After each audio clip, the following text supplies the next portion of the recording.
light the candle, then read the book, and then ring the bell. Oh, my untarnished heart, my little perfect soul, this world will melt your mercy down so they can sell its gold. This world will take your worth and then demand 1,000-fold. It's full of greedy pigs who'll eat you out of house and home.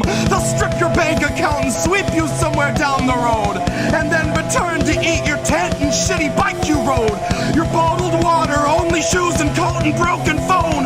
Then smiling in your face, they'll tell you that the shelter's closed.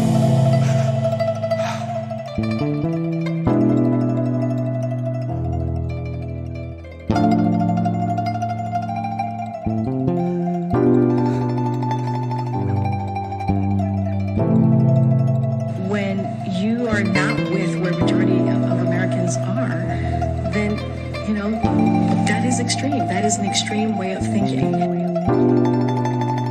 Hoped you would never find out, knew that you had to know. Pulling what's left of my mind out, trying to tell you so. I tried to block the light out, knew you could feel its glow. I've been here holding my hands out, trying to keep you close. Trying to keep you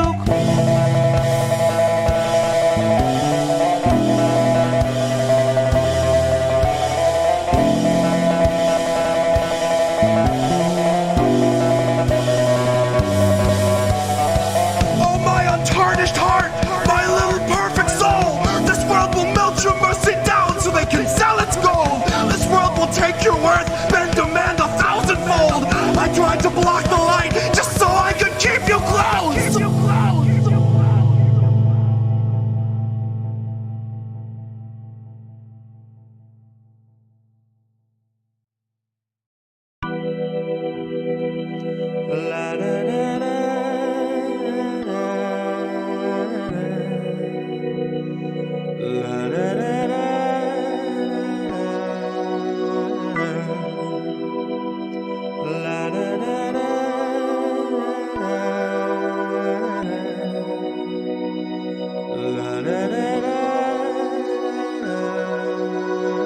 Last stand, and I came to deliver.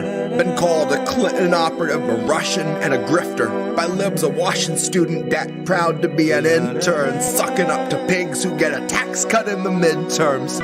You cut the ties but never heal the wrist burns. Capitalist shackles wrap and penetrate like ringworms around the necks of those whose deaths will not affect the king's purse or the coffers of the company the king serves, who manufacture mandated tinctures. They're safetied out of hanging from a fixture, half a mile skyward, just dangling from the rafters. My grift is sobbing till I'm cackling with laughter. I guess I would have made a decent actor. I'd be great at crying on command until they cut plus 40 minutes after. When the director waves a hand, it ain't a rap, it's now a legal matter. Honey, my grift is weeping on a mic until I'm hacking up airstrike verses like it's bombs away and batter up. Swinging on these bigots, they keep killing us to fatten up. Kill the switch, eat the rich, I think they're finally fat enough. Grab your knife and fork, the world is yours, just say you've had enough. And if you're comfy, you could go ahead and laugh it up. Tell me how the most important vote I'll ever cast is like the choosing of a bus, in that it might not take you anywhere you want, but no one can deny the fact the bus is now no longer where it was. And that's the kind of progress we should celebrate and trust. Spoken like a kid who never took a bus. Spoken like a piece of shit that used some cash to mask his stink and truly thinks he's one of us. Spoken like a terminally unserious person who equates our cries for rights to mixed up orders from a server. It paints a privileged picture of what you would label urgent if the worst thing you've experienced in life has been the time your waiter accidentally brought a tray of gold flake scallop when you clearly ordered gold flake urchin. And now you're storming out the restaurant and hopping in a Tesla. You got 80 pounds of Tony Fauci merchant. Why to a chance won't make you wait in such a long line. Life's not just a way to waste your free time. Air that's fit to breathe is not a free ride. Free ride. Rewind to a chance won't make you wait in such a long line. Life's not just a way to waste your free time. Air that's fit to breathe is not a free ride. Free ride. Best to place your bets on weaponizing the identity of every limp progressive claiming grassroots integrity. Policy is a slippery slope for all of its complexity, so flex your brave resistance with this Ilhan Omar NFT. Numbered one of 723.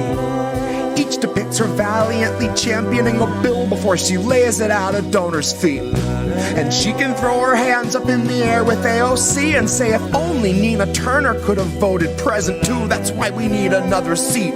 We need some more progressives we elect to only tweet, who live to serve humana and their label of elective slapped on every patient's gravest needs. And every station plays the theme that medical professionals agree on the effectiveness and safety of injections authorized for this emergency.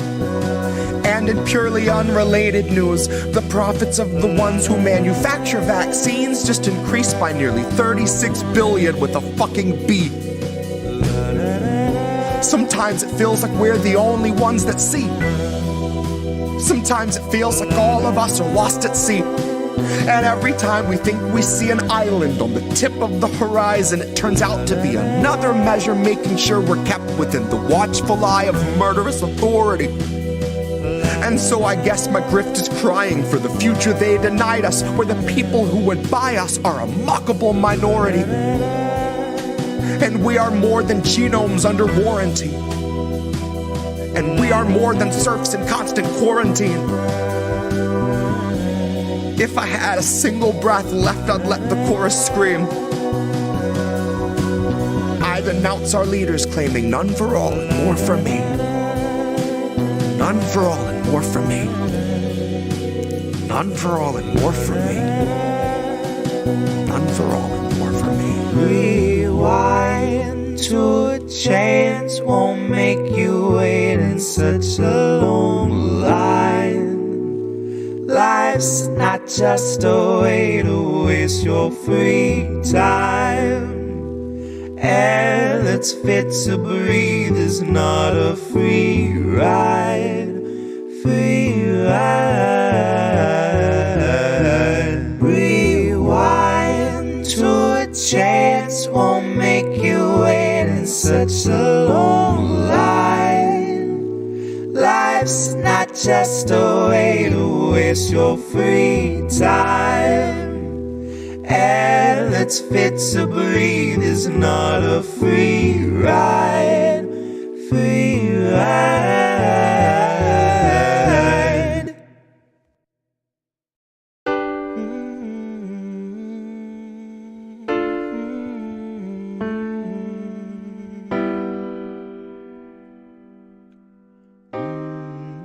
I think I liked it better being blind when I couldn't read between the lines.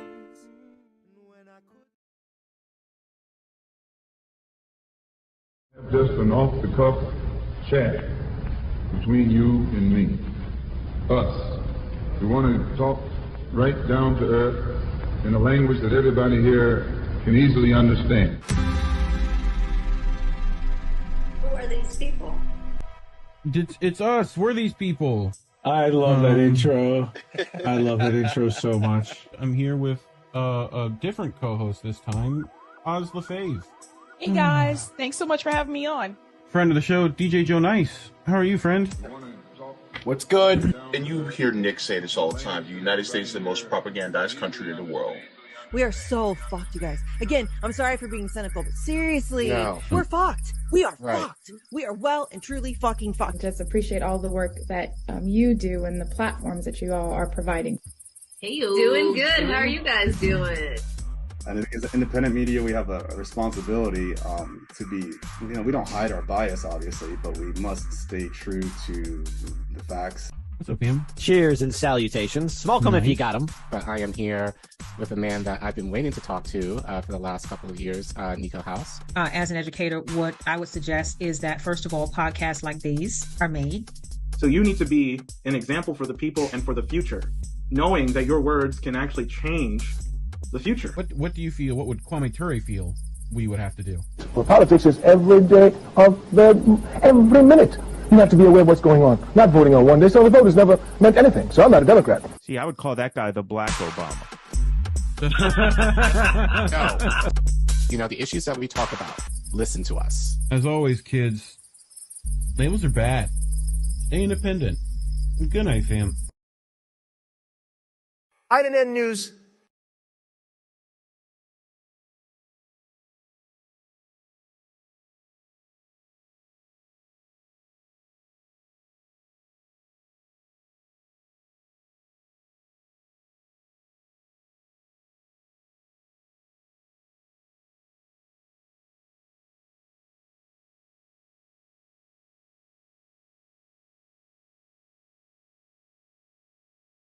Here now you hear us too. My stream deck decided to just quit. It said no, I don't wanna. So now I have to reload stream deck. But otherwise, hi everybody. It's INN News. It's me, Reef, here with Collin. Hopefully chat's doing Hello. okay. How are you doing, Care Bear? You doing all right this week? I'm going back to work next week, so. Oh no.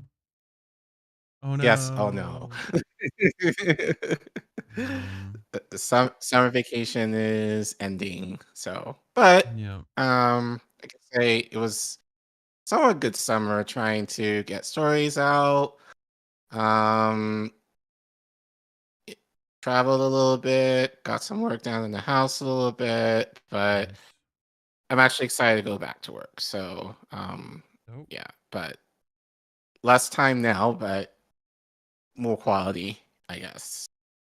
Now I'm going back to work. And you have a new toy. Yeah. Apparently that you were playing with earlier today. I do have a new toy. I got a 3D printer. It pointing. I have a video of that I can pull up. If I go to my Twitters. Well, people are coming in. Let's see who's here. Dr. Nick is here. Robert Pendleton is here. Mastermind Hour is here. Ghost Start is here. Who else? Old Man Barker. Still here, I think. So yeah, welcome Angel is here, was here. Steve is here. Welcome. So there we go. So that's your new baby. Look at my toy. We're printing. It's printy stuff. Printing. Yeah. We're printing. It printies. Whoopie's here.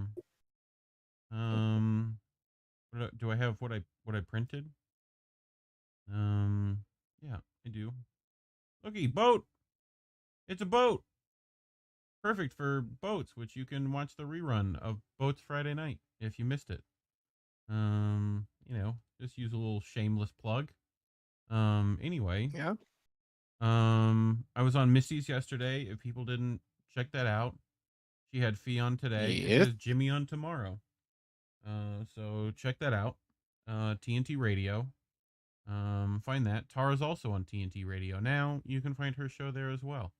One of her shows. Yeah. What else? Anything else? Before we anything start? referring to INM we'll do at the end of the stream when I'm sure a lot of you will, or most of you will be here. But we do have an update. Crab Show is going to be on tomorrow night. Politically Homeless. and then other shows are kind of moved around on different days slightly. So, but yeah, stay tuned to the end, or if you can't, go follow us on our Twitter, and you'll see the schedule for the rest of the week. But otherwise, make sure, fam, you are liking, sharing, subbing if you're new. If you're new, welcome. But most of you are probably family, so yeah. What up, fam? Appreciate you guys doing the thing, supporting us, helping us grow over the summer. We've really been appreciative of that. Doing this little ticker now. If you look right down there, you're Yes. down there and there. Look at you. Yeah, If you want to and add your name to it, you can become a member. If you want to add your name to it, and we're still trying to figure out like perks for people who love us that much and are members, or what you guys want. We're still trying to figure that out. So let us know of what you would like. As far as perks, whether it's a Q&A or like we talked about like movie night with members, like exclusive show with Jesse. So we're throwing out some ideas. So we're seeing your mic again is low. Testing. See if that helps. It should. It might just. You've had problems with your mic as of late. I think it just resets to some stuff, and then I don't know. But let me which is gain? That's not gain. This is gain. Testing. Yeah, it is weirdly low, but not sure. Let us know in the chat if that's better. It should be. We're getting there. Okay. Oh, this way. How about now? That's mucho better, right? Cool. That should definitely be better. Cool. At Ready to least get started? You might. On my end, you might want to turn it down just as. You can always turn me down in Discord. My levels seem okay. We're matching. I might turn myself down just a smidge though. Let's set it to 90. How about 90? We'll stick with 90 and see how that goes. That's fine. Cool. That's fine. You're coming out mostly from my left speaker. So interesting. Testing. We're good. Testing. I just hear you more from that side of my thing, but you're good. Cool. We just gotta start doing an ASMR thing now. Everyone's making everyone's weird saying it's better. noises. So everyone's saying it's better, so we'll go with it. But yeah. So yeah. Anyway, do the liking, the sharing, the subbing thing. As we say every week, we appreciate super chats. You can either do that here or on Rockfin. We need to be better saying that. We also have other ways that they can support us financially. I can't tell you off the top of my head, since most of you do super chats anyway. But regardless, as we always say, you don't need to give. Your presence, your likes, and your shares of our streams is more than what we ask for. But if you want to, please make sure you take care of yourselves, take care of your families, take care of the people of Maui. And what we'll try and do is, obviously, former President Obama told you all to give to the Red Cross. You're not going to do that. Yeah, don't do that.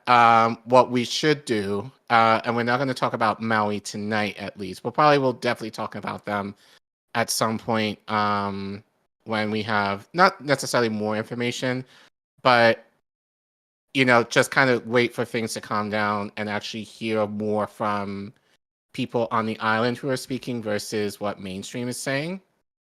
So we'll talk about them at some point.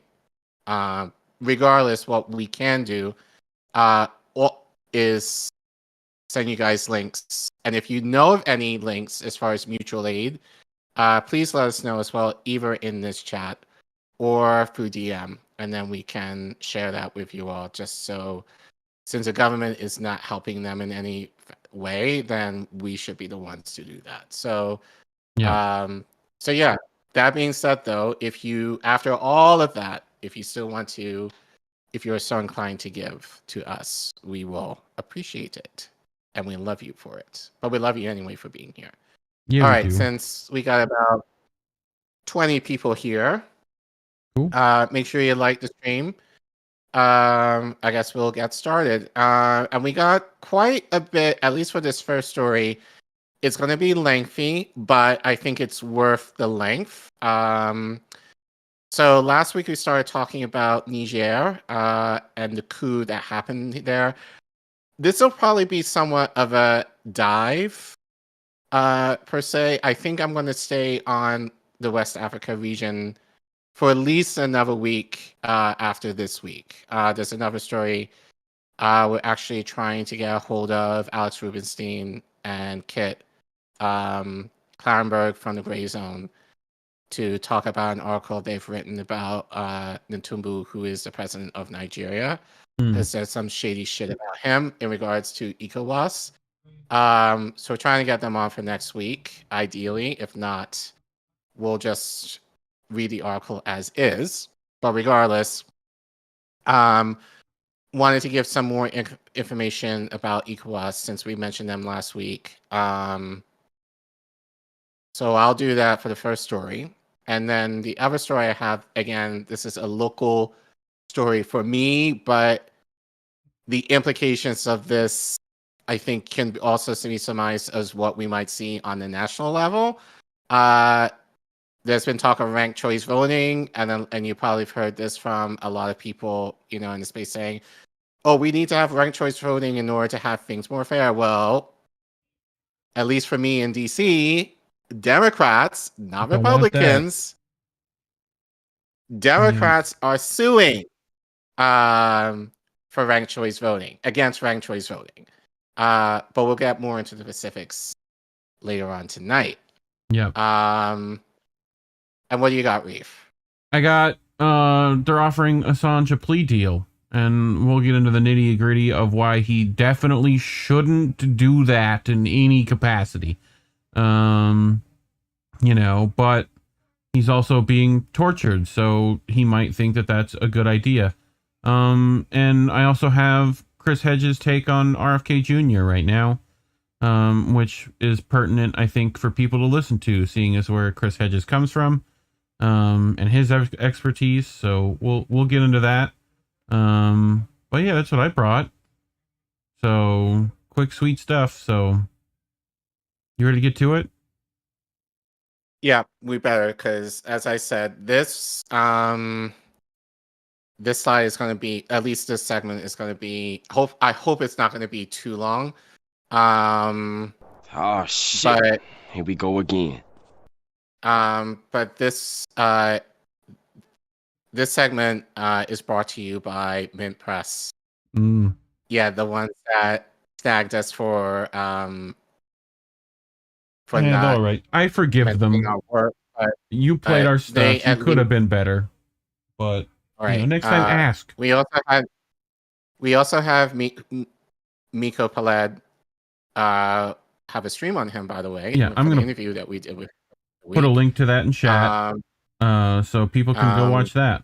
After this, right.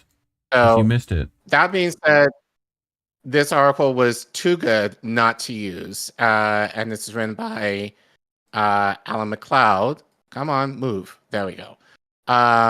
So he typically writes long, but very concise and very So there's not a lot I'm going to cut from this, and I did do some cutting. But I wish you could put less in, Alan, but I feel you sometimes. Right, but I think in this case, he's very thorough, so I think it's worth going through most of it. And then I added a shorter stuff, so we're good. So yeah, that's why I was a little conscious of making sure at least the ranked choice voting story will be somewhat shorter. But since this one will probably be, will be long. But Alan writes, beyond Niger, how ECOWAS became a tool for Western imperialism in Africa. So as I said, he does a very thorough job talking about ECOWAS and its implications in West Africa. So just kind of giving you guys a little more of a deep dive on ECOWAS and why they're problematic in the region. So he writes, there we go. Yep. Niger is shaping up to be the surprising front line of the new Cold War. Yesterday, the 15-member Economic Community of West African States, ECOWAS, ordered the activation and deployment of standby military forces to the country, an action that threatens to spark a major international war that could make Syria look minor by comparison. In this venture, ECOWAS has been fully supported by the United States and Europe, leading many to suspect it is being used as an imperial vehicle to stamp out anti-colonial projects in West Africa. On July 26, a group of Nigerian officers overthrew the corrupt government of Mohamed Bazoum. The move, which the junta presents as a patriotic uprising against a Western puppet, is widely popular in the country, and many of Niger's neighbors have declared that any attack on it will be considered an attack on all their sovereignty. The United States and France are also considering military action, while many in Niger are calling for Russian aid.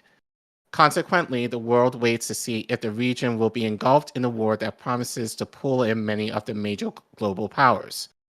But what is ECOWAS? And why do so many in Africa consider the organization a tool of Western colonialism?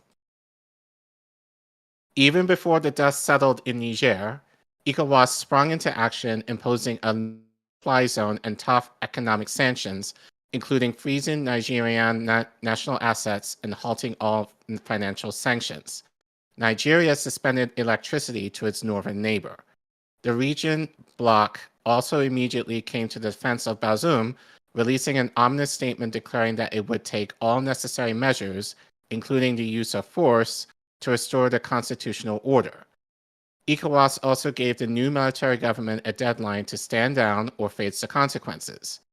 That deadline has already passed, and ECOWAS troops are preparing for action.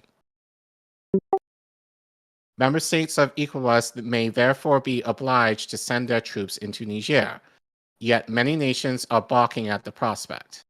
Nevertheless, the bloc still seems adamant that military action can come at any time. We are determined to stop it, but ECOWAS is not going to tell the coup plotters when and where we are going to strike. That is an operational decision that will be taken by the heads of the state, explained Fatou Musa, the group's commissioner for political affairs, peace, and security. Despite not yet acting, the threat of the invasion is far from an idle one. Since 1990, ECOWAS has launched military interventions in 7 West African countries, the most being in the Gambia in 2017. Yeah. This response has disappointed many onlookers. Journalist Eugene Puryear, for example, described the bloc as part of a corrupt cabal that is directly linked to Western imperial powers to keep Africans poor. Those Western powers immediately lined up behind ECOWAS's position.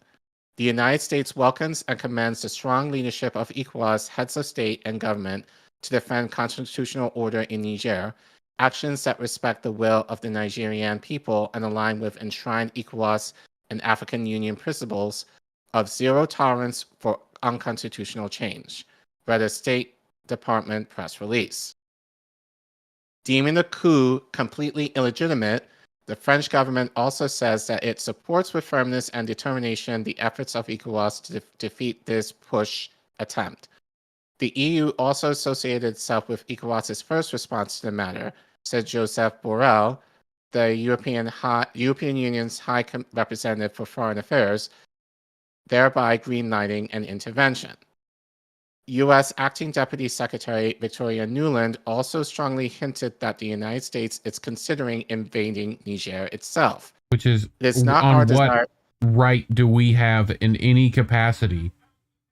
Like, because France wants them to, basically. I guess. Sure. It is not our desire to go there, but they, the new military junta, may push us to that point, Nuland said about her recent... because Like, what would They push can. them? Like, what would push them over the edge? Like, that's what she also isn't mentioning. You know? Well, let me finish this first. Yeah. It is not our desire to go there, but they, the new military junta, may push us to that point, Nunes said about her recent trip to Niger, where she said she had an extremely frank and at times quite difficult meeting with the new leadership. Yeah. So, as we read last week, Niger has uranium that the French want in order to keep their energy flows going. Yeah. Because right now, because NATO has put sanctions on Russia, which supported a lot of the energy in Europe, they now need another source. That would be in Niger. So now basically the locals are basically saying, fuck that shit. Fuck that we're shit, like, I'm out. okay, well, we're gonna, basically now we're like, okay, we're going to bomb your asses. And we're going to call you illegitimate. No, it's good. And we're going to go to war with you to ensure that we're able to steal your shit. Yeah. So that's why I said last week, the implications of this are huge. And as Alan said, this is potentially a new Cold War with Africa that we're going to get ourselves into. Obviously, with Russia, in the ether in this. But this is essentially a fight for resources. Because right now, the people in Niger have had enough. And rightly so, because they're not benefiting from the exploitation of the resources that France has been taking from them for God knows how long. And we're going to get more into that. Because there's actually more stuff that I pulled that kind of shows that. So anyway, if we can go back to that screen. I read that. Okay. A measure of how close ECOWAS is to the United States is the constant support Washington gives to the organization. Throughout 2022, the State Department issued statements backing ECOWAS's position on Mali, another country where the military disposed an unpopular Western-backed government. The United States commends the strong actions taken by ECOWAS in defense of democracy and stability in Mali, the State Department wrote. It has also issued similar memos reaffirming its unwavering support for ECOWAS's actions against military coups in Guinea and Burkina Faso. This has meant to many critics seeing ECOWAS as little more than a pawn of the United States. While Washington has presented the situation as ECOWAS defending democracy against authoritarianism, the reality is more complex. Firstly, many of its member states' governments have decidedly shaky democratic credentials. President Assalan Ouattara of Côte d'Ivoire, sorry for the names, Yep. For example, violated the country's term limit law and was controversially sworn in for a third term last year. Protests against this power grab were suppressed, leaving dozens dead. Meanwhile, Senegalese President Macky Sall's government has banned the main opposition party and imprisoned its leader. Furthermore, ECOWAS's response to its coups is far from uniform. After Paul-Henri Sandaogo Damiba seized power in Burkina Faso in 2022, ECOWAS refused to even impose sanctions, let alone consider an invasion. Instead, they merely asked Damiba to present a timetable for the reasonable return to constitutional order. Their indifference to the events may have been due to his staunchy pro-Western outlook and the fact that he had been trained by the U.S. military and the State Department. Mm-hmm. Yep. ECOWAS's top leadership is also intertwined with U.S. power. As journalists Alex Rubinstein and Clint Karenberg noted, the bloc's chairman, Bola Tinubu, spent years laundering millions of heroin dealers in Chicago and later became a key State Department source for analyzing West Africa. Previous ECOWAS's chairman, Matadou, Issoufou, was also a staunch ally of the West, in the words of The Economist magazine, though many in Africa might use less neutral language to describe him. So Timbu is a character, and like I said, Sounds we'll like talk one. about him next week. Yeah. Like I said, we're trying to get a hold of Alex and Kit to see if they're able to kind of share. If not, Yeah. but DM them and tag them to let us know we're trying to get a hold with them. I did try to get a hold with them this week, and so far, nothing. But Nothing yet. But yeah, we'll work on it. Yeah, but he is. Yeah, but he is a piece of work. Yeah. ECOWAS traces its own project of Africa integration back to 1945 and the creation of the CFA franc, a move that brought France's African colonies into a single currency union. The currency, still in use by 14 African countries today, was artificially pegged to the French franc and later the euro, meaning that importing from and exporting to France and later the Eurozone was very cheap. But importing from and exporting to the rest of the world was prohibitively expensive. Sound familiar? Yep. Therefore, even after formal independence, the CFA franc trapped African countries into economic submission to Paris. As a consequence, many African governments are still powerless to enact serious political and economic changes, seeing as they lack control over their own monetary policy. This has been a massive boon to France economically, which enjoys a huge resource base from which to extract raw materials at artificially cheap prices, and also a captive export market.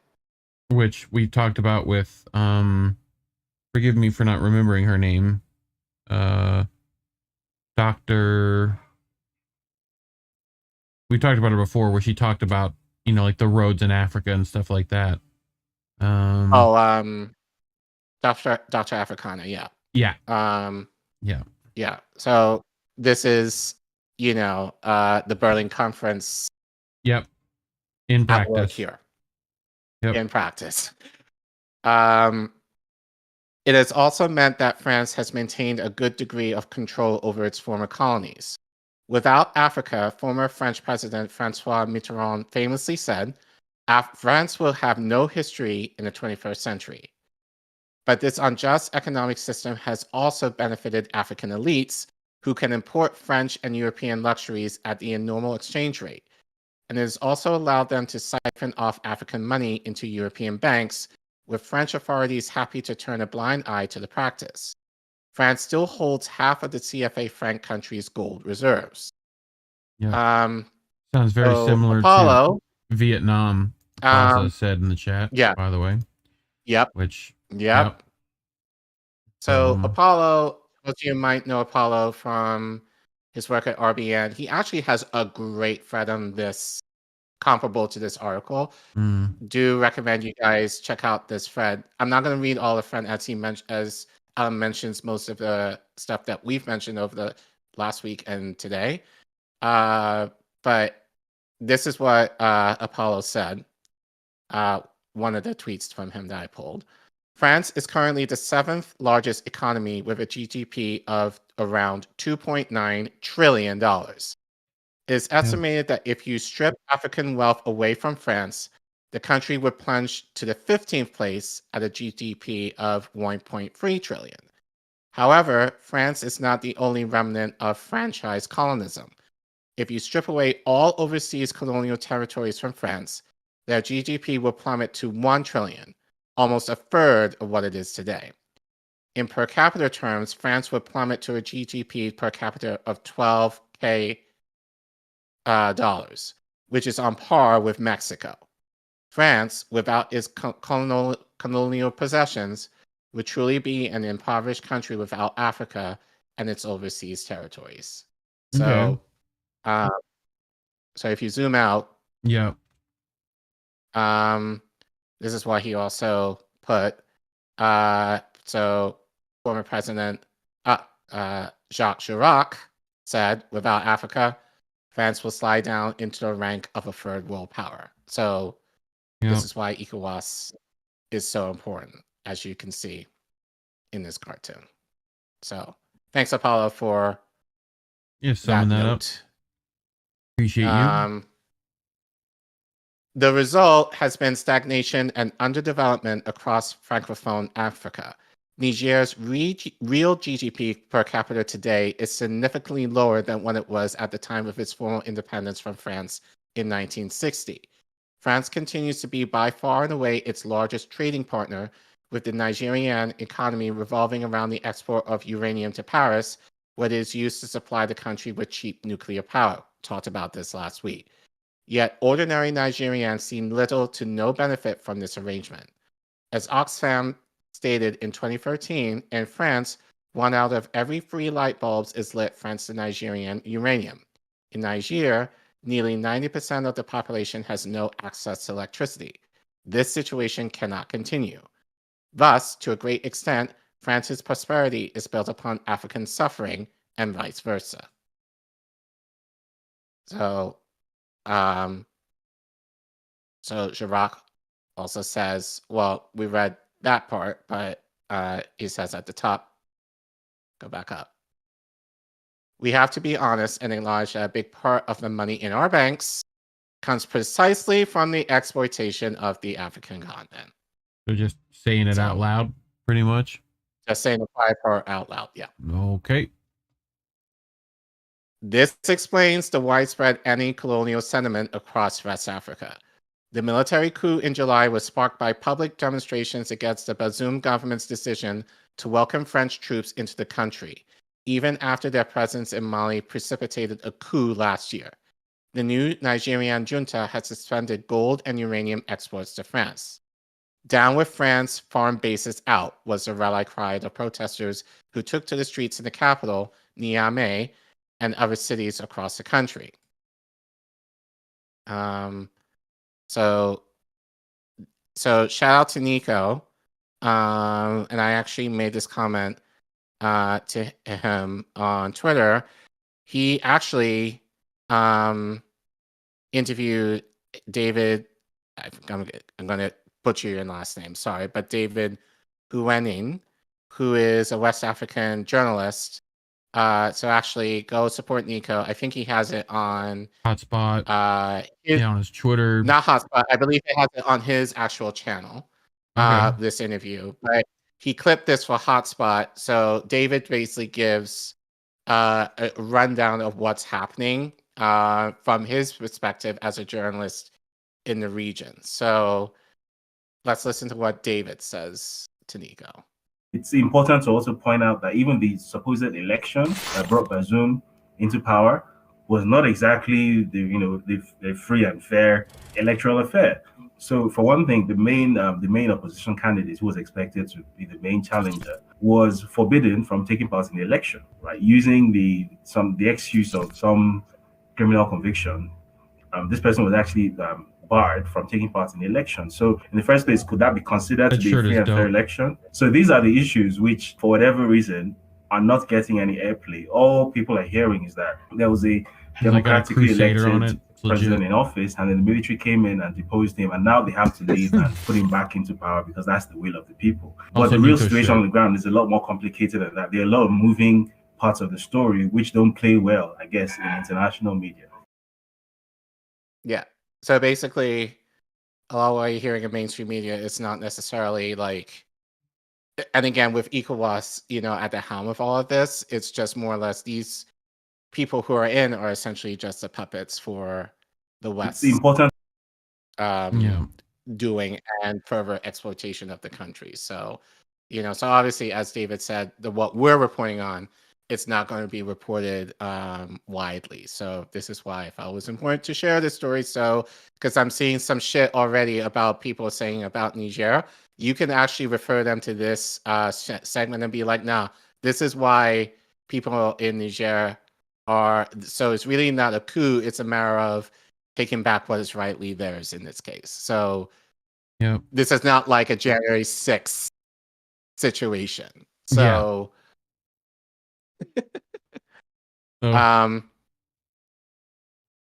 anyway, let's continue. Bazoum, however, has remained steadfastly loyal to France. In an interview with the Financial Times in May, he defended Paris, claiming that France is an easy target for the populist discourse of certain opinions, especially on social media among African youth. Nope. Right. Thus, with Bazoum gone, Niger could go from the West's #1 ally in the region to an adversary. I would argue that's been in the works done. already and now to fruition right now. ECOWAS imposes strict Western-approved economic measures on its member states, forcing them to obey neoliberal economic laws that make escaping the circle of debt and underdevelopment harder and help make peaceful democratic change harder to achieve, and, ironically, spurred a flurry of military insurrections across the region. The coup in Niger follows similar actions to Mali in 2020 and 2021, Burkina Faso 2 last year, and Guinea 2021. All have positioned themselves as progressive, patriotic, anti-imperialist uprisings against a Western-created economic order. All 4 nations are currently suspended from ECOWAS. A host of states have pushed back against the West ECOWAS's position. The authorities of the Republic of Guinea disassociate themselves from the sanctions imposed by ECOWAS, wrote the Guinean government, describing them as illegitimate and inhumane, and urged ECOWAS to return to better thinking. The governments of Mali and Burkina Faso went much further. In a joint communique, those nations welcomed Bazoum's ouster, describing the event as Niger taking its destiny into its own hand and to be accountable in the face of history for complete sovereignty. Together, they denounced regional organizations, in other words, ECOWAS, for imposing sanctions that increase the population's suffering and imperil the spirit of Pan-Africanism. Perhaps most importantly, however, they bluntly stated that they would come to Niger's aid militarily if ECOWAS invaded. Any military intervention against Niger would mean a declaration of war against Burkina Faso and Mali, they wrote. Algeria, which shares a long border with Niger, has also warned that it will not stand idle if the West or its puppets attack Niger. Solidarity, y'all! We love it here. And to further that sentiment, pulled a clip from Twitter. This is Colonel, again, names, Aduole Maja. He's the spokesperson of the Mali government. Basically spoke in terms of his solidarity with Niger. So, if you want to play that. Rolling the bean footage. A rappelé que ça fait plus de 10 ans que le Burkina Faso, le Mali et le Niger géreront les conséquences négatives, conséquences socio-économiques, conséquences sécuritaires, security consequences, political consequences, humanitarian consequences of the risky NATO venture in Libya. Of course, the question arises if it took us 10 years accepting another adventure of the same nation in Niger would take us how many years? We don't know. 20 years, 30 years, 40 years, 50? One thing is certain. President Goita and President Traoré have clearly said no, no, and no. We will not accept military adventure in Niger. Our survival depends on it. And of course, the heads of state of Mali and Burkina Faso have taken firm decisions to leave assets, not liabilities, for the future generations. To ECOWAS, we have 2 messages. The first message is that we clearly demand the end of the starvation of our people. We do not need sanctions. I think our people are going through an enormous amount of suffering. The second message is also an important one. We appreciate ultimatums, but I think ECOWAS is badly mistaken of the recipient. These ultimatums must be addressed to the terrorist groups. We have been waiting 10 years for that. I think we will be very happy for once these ultimatums are addressed to the terrorist groups. Next, to the fraternal people of Niger. These are difficult times. Mali and Burkina Faso have gone through similar ordeals. We would like to reassure them very firmly of our support, solidarity, and we remain resilient and stoic. In the words of His Excellency Colonel Assami Goïta, not all that is substantial and positive can be accomplished easily. God willing, we will win. It's all about the Benjamins, baby. No. He's got a point. I mean, So, can we have why don't we have that solidarity here for pretty much anything? I don't know. Who knows? See, this is why we should be looking to the global South folks, because they have their solidarity down, I would say, overall. A lot better in some respects, right? Right. And it's beautiful to see like these neighboring countries of West Africa, even though they're under the same shit, are recognizing that their success and their survival is tied to Niger's right now. So they're basically like, even though they're part of that same exploitation too, they're like, nah, like we may belong to you, but at the same time, our people come first. And we stand in solidarity with Niger right now in terms of what you do to them also happens to us, and we will declare war on you as well. So that's why it's important. Know this, folks. Because as I said, the implications, if we go to war with Africa, and again, this would be like the unheard war that people are not talking about, that's going to affect us here in turn. It already starting to. But anyway, Pan-Africanism, the anti-imperialist project attempting to create a brotherhood of nations across Africa, I would argue throughout the diaspora, not just Africa. Sure. In order to develop independently, has of late experienced a renaissance in Western Africa. Burkina Faso and Mali, Niger's neighbors to the west, are in advanced stages of merging into a federation. This is also probably why this is problematic for the West, because similar.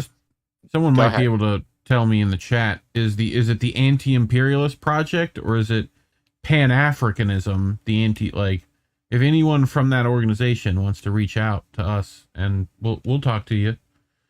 So right, but the idea of the Poors forming a federation. This alludes to Gaddafi, what he was trying to do. So, and you know what happened to him under the hand of Hillary, basically, right? Yeah. So, well, within that Democratic at that time. So, the idea of African nations getting together is not good for the West. So, this is another reason why, besides the resources, solidarity, and forming a union a la BRICS, it's not going to pose well for the West. So nope. The process is underway, said Ibrahim Traoré, the charismatic military leader of Burkina Faso, revealing that their militaries are now so integrated that it's really the same army. He has also strongly hinted that he wanted Niger to join the federation. Yep. Cool. No. There you go. There we go. We cannot exclude the idea that another state will join us. If there are other states that are interested, it's certain that we will move closer to Guinea, and if others are interested, we need to unite. It's what the young people are demanding. ECOWAS has come out strongly against the idea, but Traoré remained defiant. We are going to fight, but Africa must unite. The more we are united, the more effective we are, he said. Ooh, who does that sound like, sir? Unity. This one? Also. What? This Unity one? doesn't represent what you're against. It represents what you are for. Beautiful. Cool. God, this is like.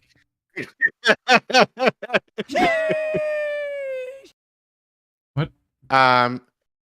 Traoré had styled himself as the radical leader in the mold of Thomas Sankara, Burkina Faso's Marxist revolutionary leader between 1983 and 1987.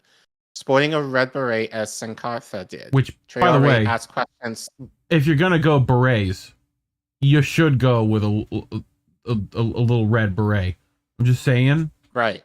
You know, like Prince must be paid homage to. Right. But let me finish this and I'll get to my point. Yeah. Sporting a red beret as Sankara did, Traore asked questions such as, why does resource-rich Africa remain the poorest region of the world? And describes many of his African leaders as puppets in the hands of the imperialists. He is fond of quoting Cuban leader Che Guevara and has allied his nation with Nicaragua and Venezuela. See? Which more smart solidarity, like the people that we want to sanction. Hey, let's talk to them. Right. See if they'll help. But notice what he's doing. And I notice this even especially like currently. We try to invent new shit and I've said this, when we don't have to. Like, there have been people in our past that we can use. Obviously, in this day and age, we'll have to remix a lot of what they did, but it's like we spend so much time reinventing the wheel when all we have to really do is just learn the history and apply it appropriately in this circumstance. And this is what Traore is doing, you know. And I'm sure he's utilizing a lot of Gaddafi in this as well, in addition to maybe Marcus Garvey as well, in terms of like the liberation that he's seeking, you know, for Niger. So he's very and he's young. I think he's what, 28, I believe. So he's young. Yeah. So ready. Watch out, prepared, and ready and prepared and educated. I'm down. So you know, well dressed. If Smalls was doing this shit, we would speak a lot better. You know. I mean, can you consider that a raspberry beret? I feel like it's real close. You know, I was super close to a raspberry one. Right, but like I would eat a raspberry that color. You know, I will say this right now. Watch this guy. I'm going to be watching this guy with all the intention in the world, because right now, at least, he's saying the right shit. He is speaking the right shit. He's actually in the position to actually force something, and has the means to do it. So, sure, mainstream media has not reported on him at all, but we will. So, you know, shout out to Oz for the super sticker. Thank you, sir. Yeah, appreciate you. But anyway, let's keep going. I have a thing for that. Whatever you say, Boomer. Okay, Boomer. Yeah, appreciate you, Oz. All right. I think I'm almost done with this, actually. So, cool. Nigerians, whether they support the coup or not, are fed up with being treated as a colonial outpost. Bazoum, who came to power in a controversial and disputed 2021 election, saw his approval ratings plummet after it was announced that Niger would host thousands of French troops who had previously been ejected from Mali and Burkina Faso. The presence of those soldiers precipitated coups in both those countries and immediately sparked angry demonstrations in Niger. Bazoum, who the BBC described as a key Western ally, quote, other words, our bitch. Yeah. failed to read the room and welcome the troops. Today, Niger hosts almost 1,500 French soldiers, as well as many more from the militaries of Germany, Italy, and the United States. The new military government has instructed France to remove its troops. Okay. Niger is the cornerstone of the French military operation in Africa, hosting around 1,100 personnel across 6 bases. In 2019, the U.S. opened Air Base 201, a huge $110 million airfield it uses to carry out drone operations across the Sahel region. The state of reason for the $10 million airfield? Oh, okay. Yeah. Like, that's a big airfield for that. Like, could you? Well, it's It's Africa. Have you seen airfields in Africa? They're a road without trees. Like right, but it's resource rich, so yes, it's worth spending the money if you can exploit the resources that they have. So money well spent, or money as I think they think of it, that's a worthwhile investment in order to do some shit, which will probably come into use now if they do decide to go to war. So yeah. Dr. Nick says it's France. I mean, have you seen France? Yeah, no, yes, I have. Yeah. It's not as pretty as they wish you to think it is.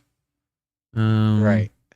So the stated reason for the foreign troops is to help the region deal with Islamic terrorism. Right. But the threat of Islamic terrorism only arose from NATO's 2011 destruction of Libya, another country which Niger shares a border. The military alliance's attack turned Libya from a nation with one of the highest standards of living in Africa into a failed state run by jihadists, replete with open-air slave markets.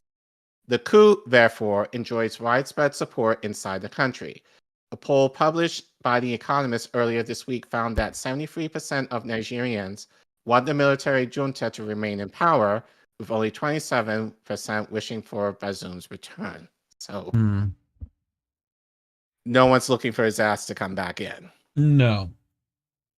Tens of thousands packed into the Seni Konjuke Stadium in Niamey to express their wish for independence and denounce threats of U.S. or French intervention.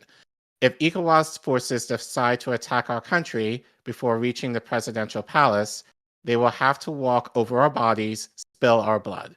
We will do it, lay down our lives with pride, because we don't have any other country. We only have Niger.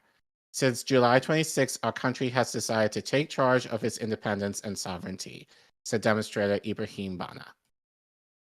The great worry for many is that the strife in Niger will spark a wider war between West African nations that will no doubt ask for help from Europe and the United States. If this happens, the military governments of Mali, Burkina Faso, and Niger will doubtlessly call for Russian aid, turning the situation into something resembling the Syrian civil war, but on a grander scale. In the wake of Russia's invasion of Ukraine, France shut off energy imports from Russia, making Nigerian uranium for its aging nuclear power plants more crucial. Yet any attempt at regime change in Niger to restart the uranium supply will anger Algeria, which recently signed a natural gas importation agreement. Thus, the French position is fraught with contradictions and complications. Yep. As Western power diminishes, a multipolar world is beginning to be born. As part of that birth, the people of Western Africa are dreaming of a different future. Time will tell if the military coups will prove to be a liberatory force or actions that do nothing to help the oppressed people of the region. One thing is clear, however, the United States and France are unhappy with the changes going on and will fight to maintain their control over Africa. To this end, ECOWAS has proved an important tool at their disposal. And again, we'll talk more about that next week. Yet with so many conflicting interests and so many forces unwilling to compromise, the situation in Niger threatens to boil over into an international war that will bring global attention to one of the world's most overlooked regions. And you know what? If for that reason, if Africa is getting more attention in the news, and I know obviously Mali is getting a lot of attention in the news right now, but if we end up going to war with Africa, if this is the reason, hopefully that the reason why we're going to war in this, from their standpoint, Africa's standpoint, is being uplifted, then I'm all for it, because hopefully that will kind of give us in this country more incentive to kind of do the same thing. Doubt it's going to happen, but at least it kind of shows that it would give an image of Africa that shows it counter to being poor, defenseless, in need of aid, but actually willing to take a stand against the imperialists that be to ensure their freedom in these countries that the West has wrongfully taken away from them. So yeah, I'm excited, not in the sense of what's going on, but excited for the potential, as this Ukraine, like Africa is getting into the mix of this, not in the best way, but I think in terms of what they're standing for, I think it's very promising, and I'm excited. Weird to say, but like I said, we're gonna keep following this. We'll share a little bit more next week. But yeah, stay tuned, because at least on our end, we're gonna report a lot more about Africa than what mainstream media is doing. So nice. Cool. I wanted to shout out Crab's gonna interview, let me go back up to it. Tuesday he is interviewing John Potash about Tupac. So check that one out. I don't know when that's gonna air, or if that's airing Tuesday. So let us know, Crab, when that's happening. But otherwise, you ready to get started on our next one? all right, so tell us more about us. Actually, I'm going into the story blind, as not always, but at least in this case. So I'm very curious to see what plea deal this is. Yeah. Not good. Not good. So, Collin is mentioning this plea deal about Julian Assange, everyone's favorite publisher and, truth teller. But we'll get into who this lady is in a second. I'm sure people in the chat know her very well already, but if you're new, you'll find out. So this is from SheerPost. The old Joe Loria, Joe. He's out here, Consortium News favorite. This time putting some stuff in SheerPost. So he writes, the U.S. ambassador, well, I should go back to the title, Carolyn Kennedy says U.S. open to Assange plea deal. So this was August 15th, not that long ago. The U.S. ambassador to Australia believes a plea bargain could free imprisoned WikiLeaks publisher Julian Assange, allowing him to serve a shortened sentence for a lesser crime in his home country. Carolyn Kennedy told the Sydney Morning Herald in a front-page interview published Monday that the decision on a plea deal was up to the U.S. Justice Department, so it's not really a diplomatic issue, she says. Right off the bat, we're fucking big swings and misses to me. Right. But I think that there absolutely could be a resolution, she told the newspaper, and I think this is only because of public support for Assange has grown in Australia. Right. So Kennedy noted the firm comments by U.S. Secretary of State Anthony Blinken on July 31st in Brisbane that Mr. Assange was charged with very serious criminal conduct in the United States in connection with his alleged role in one of the later compromises of classified information. Where was I? Oh, compromises of classified information in the history of our country. So I say that only because, just as we understand sensitivities here, it's important that our friends understand sensitivities in the United States. Ugh. Like, what? Like, that's what that sounds like. Right. Very serious criminal. Can you care to say what it was? Like, no, he told the truth about us. That's what happened. Right. He said what we didn't want him to say to people. Despite Blinken's strong words, Kennedy said, but there is a way to resolve it. You can read the newspapers just like I can. I wouldn't read those newspapers, actually. Just saying. Right.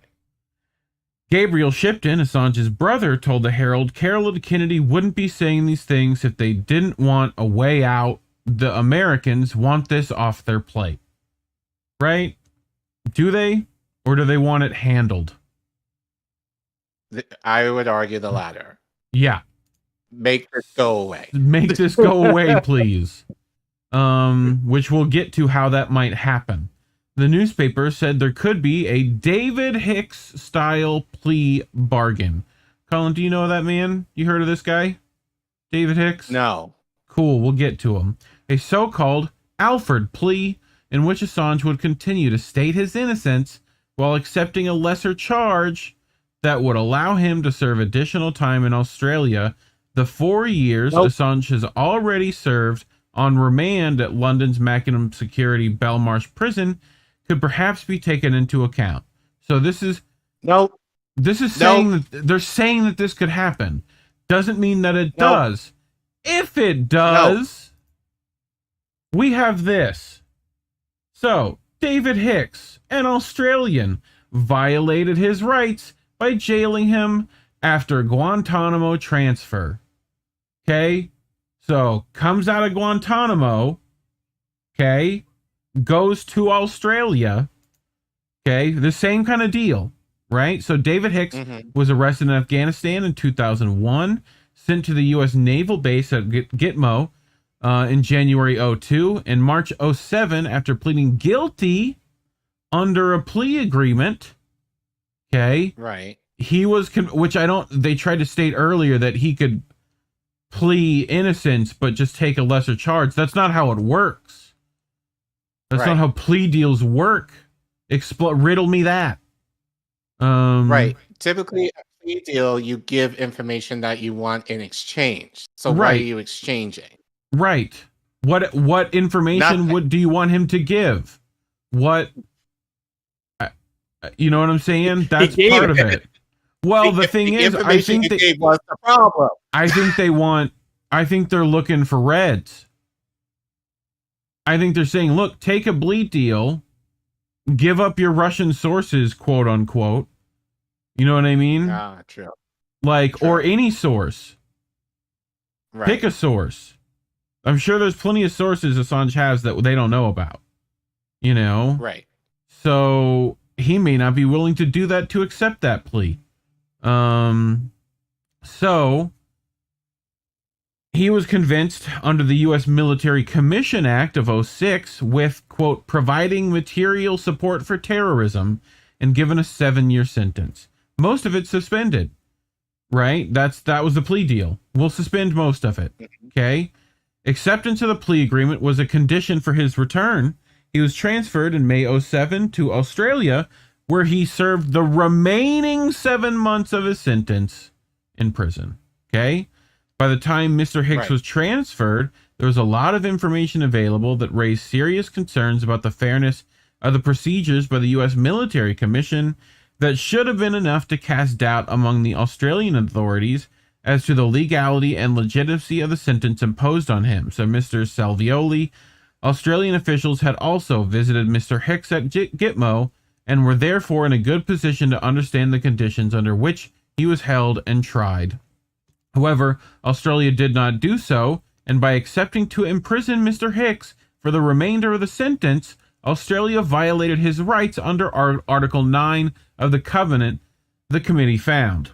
As a party to the ICCPR, Australia is obliged to make full reparations to individuals whose rights have been violated. In Mr. Hicks's case, Australia's actions regarding the transfer arrangement were intended to help him and did, in fact, mitigate the harm he would have suffered had he remained in U.S. custody, and so the finding of a violation was sufficient reparations, the committee noted. What committee, Collin, do you think said all this and then eventually just went, it's whatever? Which committee do you think that is? Jesus Christ. These committees. Okay? So, we get back to SheerPost. David Hicks was an Australian imprisoned by the United States in Gitmo for 5 years. He was ultimately released by the U.S. after pressure from the Australian government when he agreed to an Alford plea, in which he pled guilty to a single charge, but was allowed to assert his innocence at the same time on the grounds that he understood he would not receive a fair trial. Okay? So, it's essentially saying, plead guilty, say you're innocent. Right. Right? So, Hicks was then returned to Australia, where he served an additional 7 months in prison. His case was then thrown out on appeal when it was established that the charge of giving material assistance to terrorists was not yet a crime on the books at the time of his arrest. Okay? Which they distinctly left out of that last article. The Herald quoted Don Rothwell, an international law expert at Australian National University in Canberra, as saying that Assange would have to travel to the U.S. in order to work out the plea deal. So, that means what, Collin?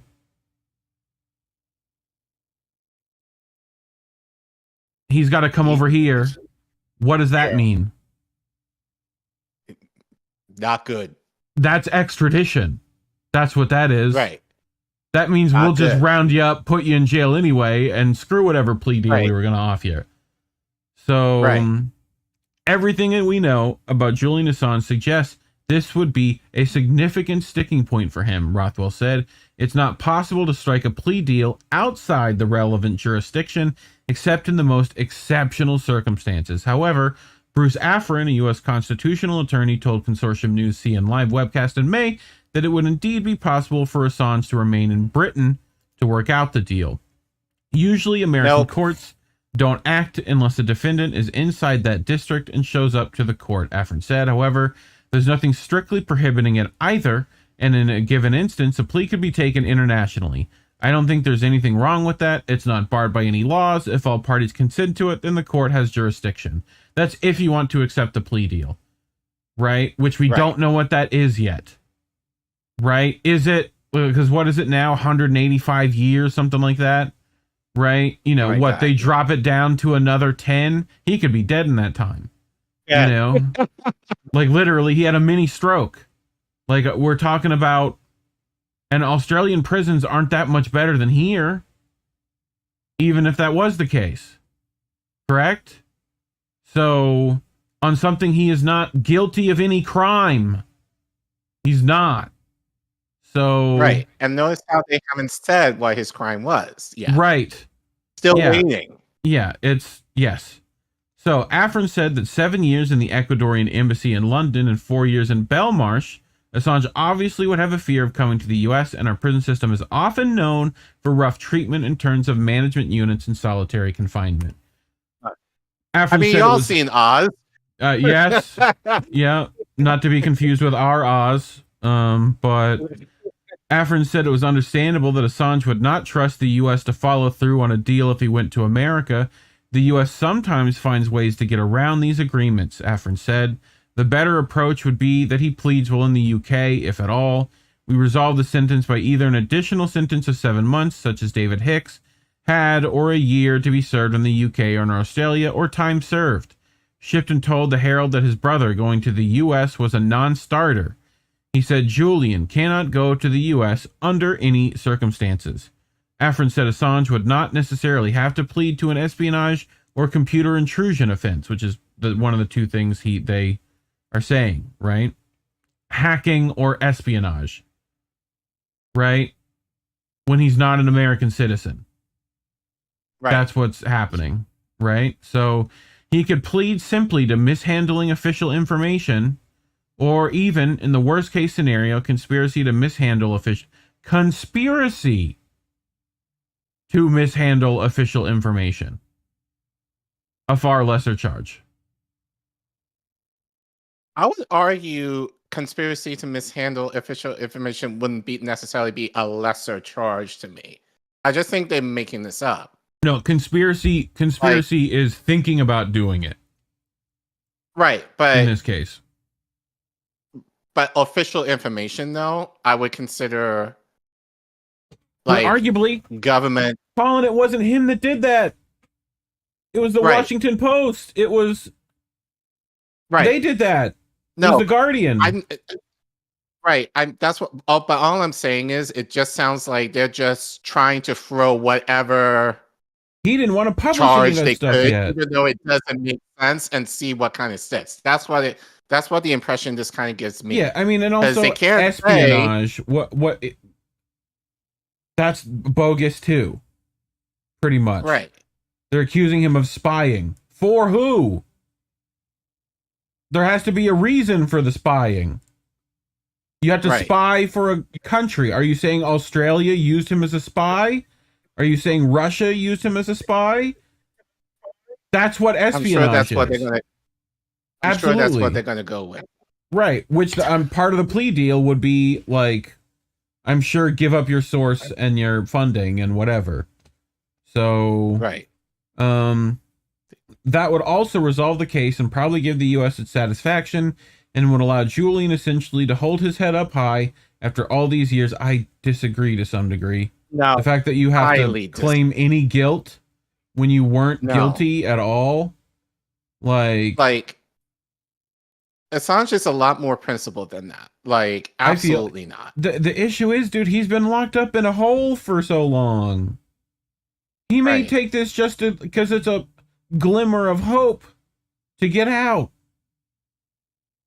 So I think this is why I want to think of it, and Missy can argue with this if I'm wrong. I think he'll be like, I think he would rather die. And I think that's the kind of stance we all should be taking. I think he's rather die in revealing the truth. Bro, he's got 2 kids. Living a life. He's got 2 kids, a wife.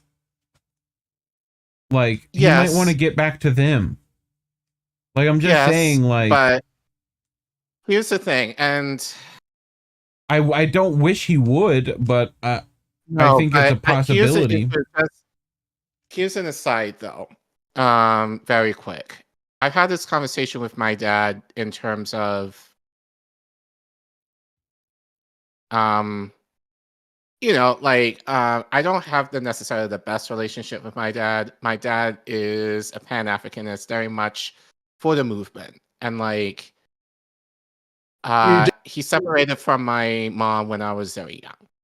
And one thing that I remember him saying at one point was, in a sense, he felt like he had to make a choice between his family or the movement. And he chose the movement. Do I feel that's necessarily the best decision he could have made? I don't know, because it's ended up not having... I think back as a child, teenager, like, I didn't quite understand why he would not be for his family in the way that he should have versus, like, what his feelings were regarding Black liberation. That being said, now as an adult, not to say I agree, but I understand why. Yeah. Because it's the idea of, what do you want to be known for when you're dead and gone?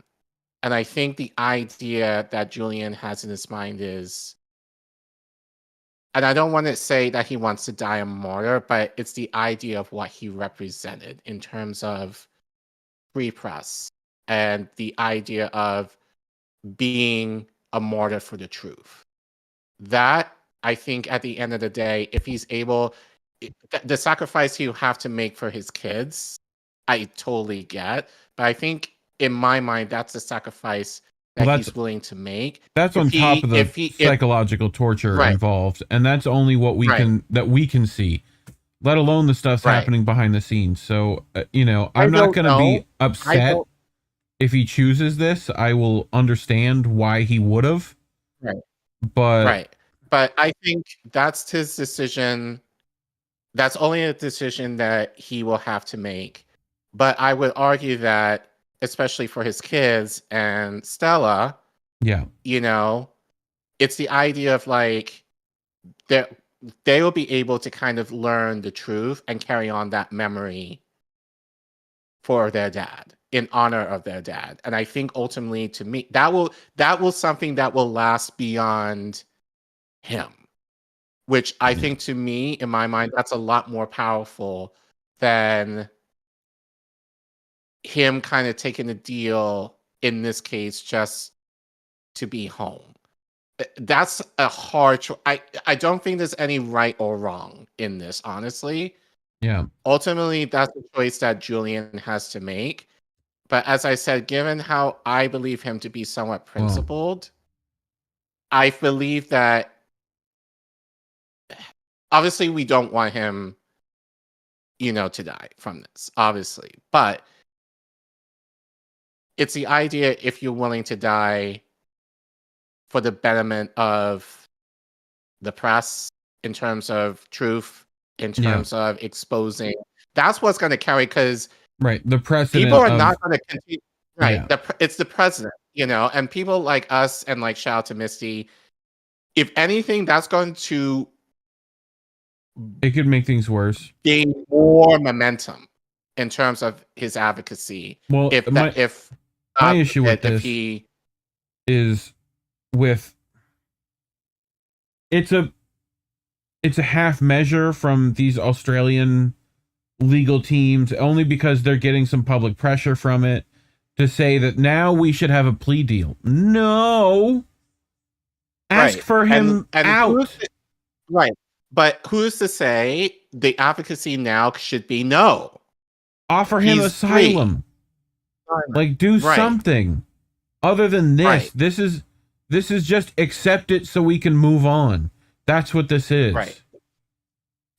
And I don't think, and it sounds like, Gabriel, it doesn't sound like that they're not going to go for that, but that's where the advocacy should fall right now, is in terms of let him go, or if you really want to mess with him, give him asylum. Yeah. So here's Bruce Afrin on Joe Lauria's and Kathy Vogan's show over at Consortium. And we're going to listen to him. Think the United States would consider offering such a plea deal, this Alfred plea deal to Assange? Well, the U.S. does offer plea deals in many instances, especially in cases that touch on espionage and international issues of this nature. Julian doesn't have to plead to an espionage offense or a computer hacking offense. He could plead simply to mishandling official information, or even in a worst case scenario, conspiracy to mishandle official information, a far lesser charge. And that would also resolve the case and probably give the U.S. its satisfaction, and would allow Julian essentially to hold his head up high after all these years. Those charges are not in the original indictment, but you were saying to us before that the indictment could be amended to those charges. It can be amended to include what we call a lesser included offense. This is often done in cases of this nature. Kathy.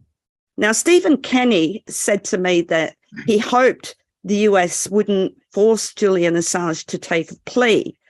But if so, he hoped they would never force him to come to the US. Would it be possible to do one without the other? Kathy, that's a very interesting question. Usually American courts don't act unless a defendant is inside their district and it shows up to the court. However, there's nothing strictly prohibiting it either. And in a given instance, a plea could be taken internationally. I don't think there's anything wrong with that. It's not barred by any laws. If all parties consent to it, then the court has jurisdiction. And so I think that is an option for Julian. I think that he's obviously in a troubled state of mind. He's gone through a horrendous experience, and first virtual incarceration in an embassy, then being dragged out of the embassy, incarcerated for nearly a year for a bail jumping offense for a crime that was dropped, and now incarcerated for more than 3 years pending extradition. And so, he obviously would have a fear of coming to the US. And our prison system is often known for rough treatment in terms of management units and solitary confinement. And the US sometimes finds ways to get around these agreements. The better approach would be that he pleads while in the UK. We resolve the sentence by either an additional sentence of 7 months, such as David Hicks had, or a year to be served in the UK or in Australia, or time served. He's already served more than 3 years, which is probably what he would get anyway in a normal trial setting. So there are ways to do this if everyone wants to find a solution. That's a very important point. Also, by the way, he could plead guilty and make a reservation as to the constitutionality of the charge and still seek an appeal on that ground. That's really what happened in the Hicks case. In any event, there are ways to solve these problems if both sides want to.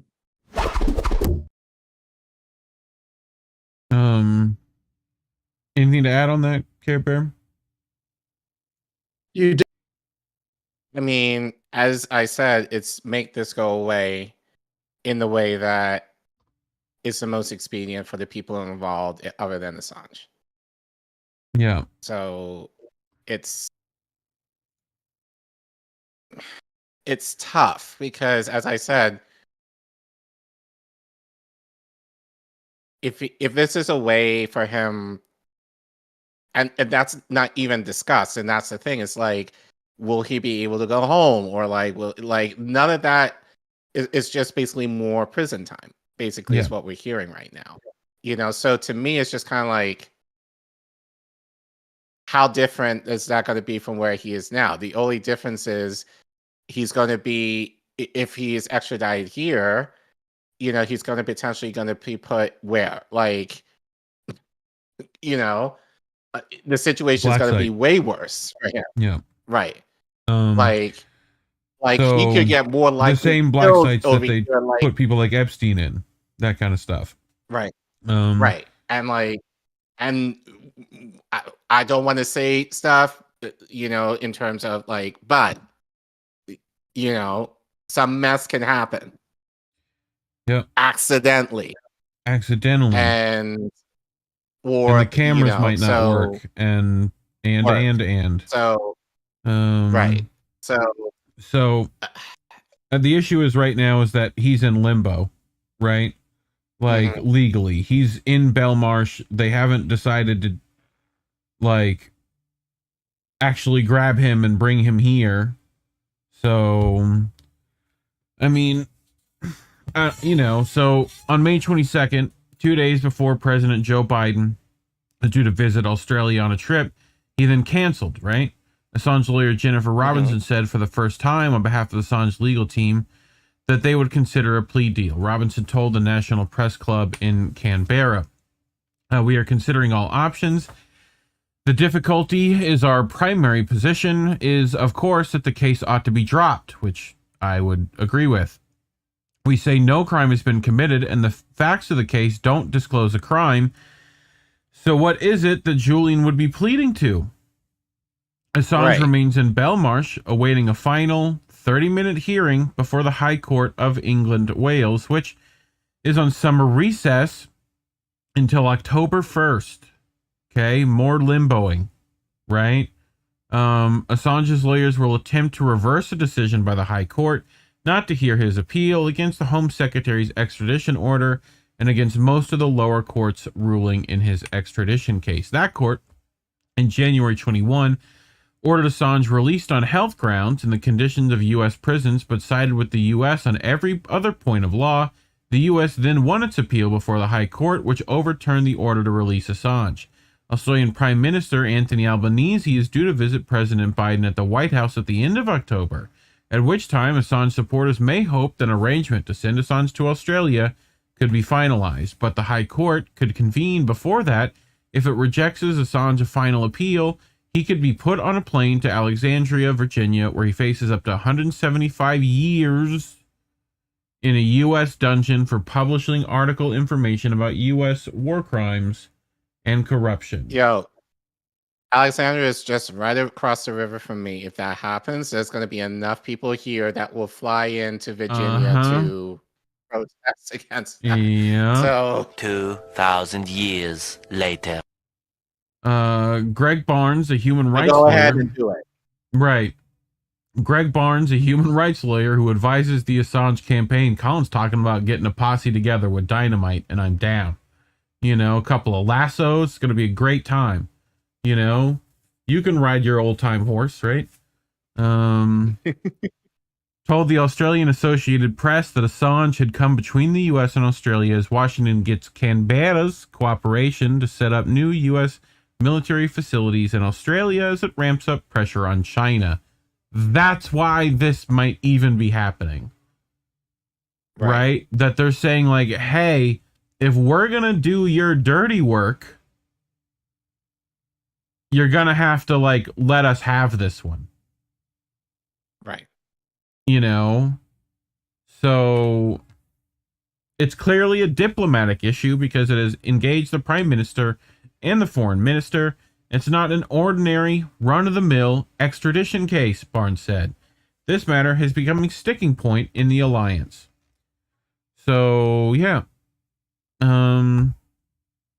he's not guilty. Drop the case. End of story. Anything else? I'll let him go. Look, as I said, this, if I was in his shoes, I don't think in this case there's a right or wrong answer for him of what he should do. But I would argue, I like to believe that he is as principled as I've been told he is, and will not do it, even if that means his life. Because again, it's the precedent that it will be set. You know, that speaks to other people who will want, like, that kind of puts other people, like journalists, in danger if he does. So who's to say they can't implicate like Ava Bartlett or anybody? The precedent, anybody, or us, or our audience, if they choose to go into citizen journalism. Like, who's to say that can't happen to any one of us if that happens? Look at like the precedent here. Conspiracy to maluse government information. That was pretty much what it said, right? Like, the precedent of that, like, if he pleads guilty to that, then what is that? They go after everyone with that. Right. And then you might get how long in prison? How long has he been there? That's then the precedent. Right. And possibly more if they then tack on espionage and whatever. Like, then it could just be, well, we definitely can get you for this, but we'll try to get you for the other stuff, you know? So whistleblowing would stop. That would not be a thing. You would just ruin every whistleblower protection you have, which there really isn't any to begin with. So anyway, we're now going to go into why that might be the case. This stuff. Yeah. Kind of hard going. No, actually, no, it's not. Kind of hard going into this story coming off of this. I know, right? But this is just more proof for you wonderful people at home to be more involved in local politics. Like, we know, especially since we do this, that talking about Biden or Trump or DeSantis or whoever kind of gets the views and like the clicks or whatever, you know, but we always say it starts from where you live, because you have the most control over what's happening personally in your town or city in terms of your local government or state government. And, you know, there's a lot of talk about ranked choice voting, especially from these bigger YouTubers in the space who are like, oh, we need to have ranked choice voting, but we don't talk about ways of how we can get ranked choice voting viable. Like, especially if they're like, oh, I will vote for a green person candidate if we had ranked choice voting, but we don't have it. So yeah, that's exactly who I was thinking about. One of a few people that I Can had you in stop mind. embarrassing yourself? The other one that I was thinking about.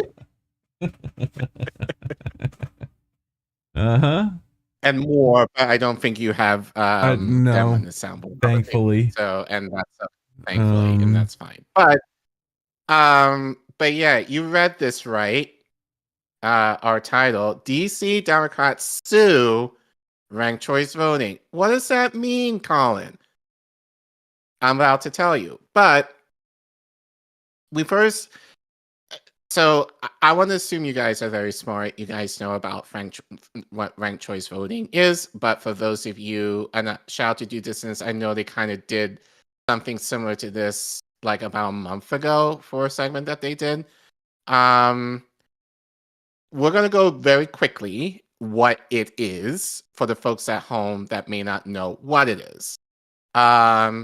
So this clip actually is a short that was done by Mr. Beat. I've seen some of his stuff on YouTube. Does a lot of political stuff. He's okay, I guess, but at least for the stuff that I've seen. I wouldn't say some are more liberal, but I think overall okay. Actually, just go to that.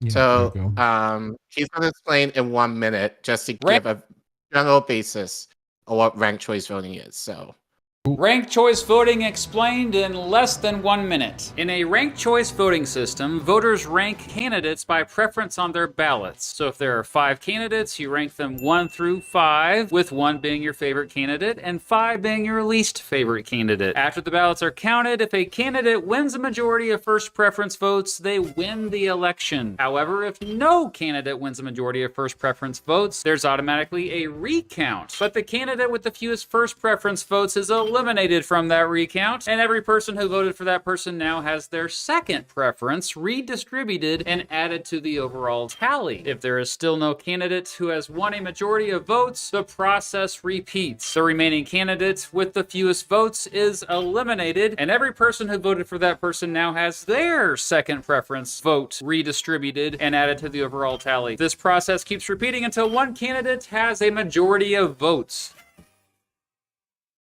all right. So basic rundown of ranked choice voting. So, okay. Thanks, Reef. So gonna play another video.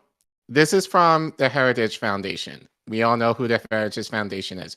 Yep. Collin, why are you playing something from the Heritage Foundation? Tell him, Collin. There is a reason for that. So, but just carefully listen to what they say in this. Okay.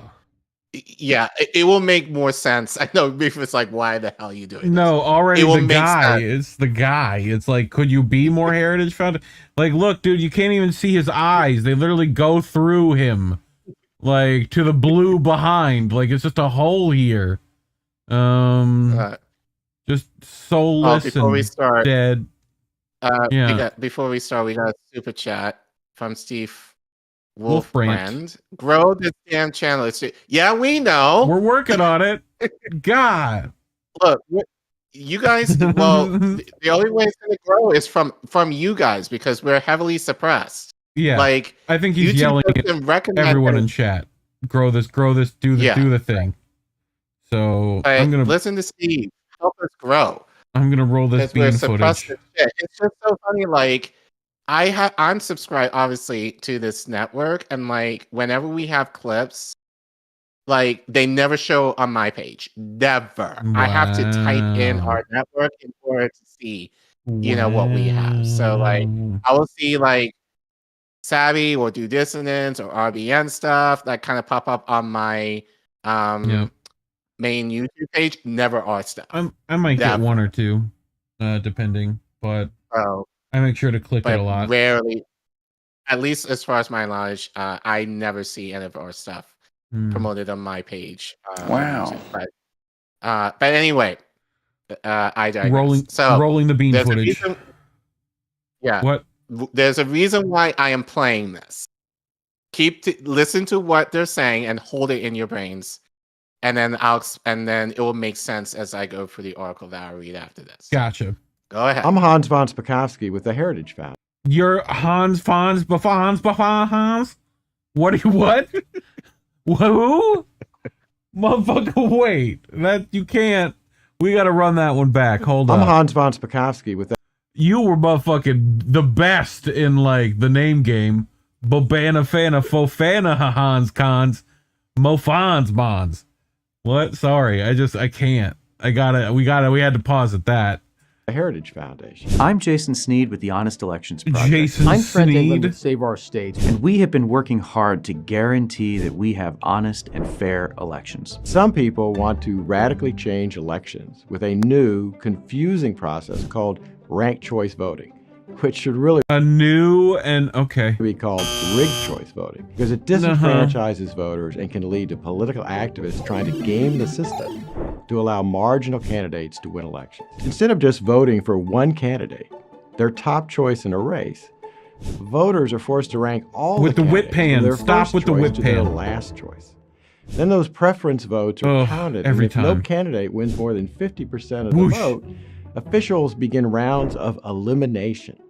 Candidates with the least support are eliminated, and the voters who selected that candidate as their number one choice or top choice automatically have their votes changed to their second choice, and another round of vote tabulation occurs. This process continues until one of the candidates ends up with a majority, but the winning candidate may be the second, third, fourth, or even last choice of most of the voters who initially cast ballots. In a recent local California school board election using ranked choice voting, that's exactly what happened. But because ranked choice voting is so complex, nobody caught the mistake. Not that and the wrong complex. winner was certified and installed in office after multiple rounds of vote counting. It took an outside... Because that totally doesn't happen in our system. Right. Like that doesn't happen anyway. Right. Every election. Audit to finally uncover the truth. And now the real winner has to sue. Mouse FS in the chat, you also don't have to rank all candidates, just the ones you prefer. Exactly. Right. To be recognized.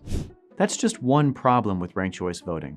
It also takes more time for voters to rank all of the candidates in a race and they to fill don't. out their ballots. That means longer lines at the polls. The ballots themselves are more complicated to fill out, creating more room for errors and mistakes that may get mail-in ballots thrown out. A calculator can It take 2 requires more seconds to do complicated it. and expensive voting equipment and puts more strain No, on it poll doesn't. workers who have to manage a much more complicated election system. There's evidence that it discourages people from voting in the first place, and if voters don't rank all of the candidates in an election, our system their doesn't do ballots that? run the risk of being thrown out and not counted in later rounds of vote tabulation. Then make it to where that doesn't happen. Like, it's like every sentence is fucking bullshit. 8 rounds of vote tabulation in the New York City mayor's race in 2021 over 2 weeks before the winner was determined. But the votes of more than 140,000 voters were thrown out and not included in the final count because they hadn't ranked Again, all of that the happens in our candidates in that system. race. It's no wonder then that some places have tried ranked choice voting only to repeal it. Aspen, Colorado Venezuela's experimented tried with ranked choice voting in communism, but never 2009, won then it. voted overwhelmingly to get rid of it after only a single election. Voters in Alaska are organizing a campaign to repeal ranked choice voting there, which barely passed in a referendum election in the first place.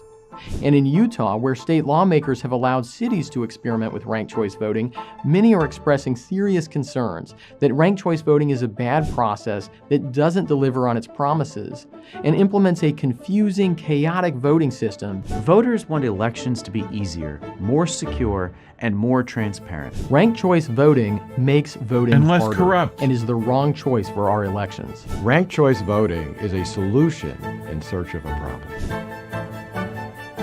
No, there's a problem.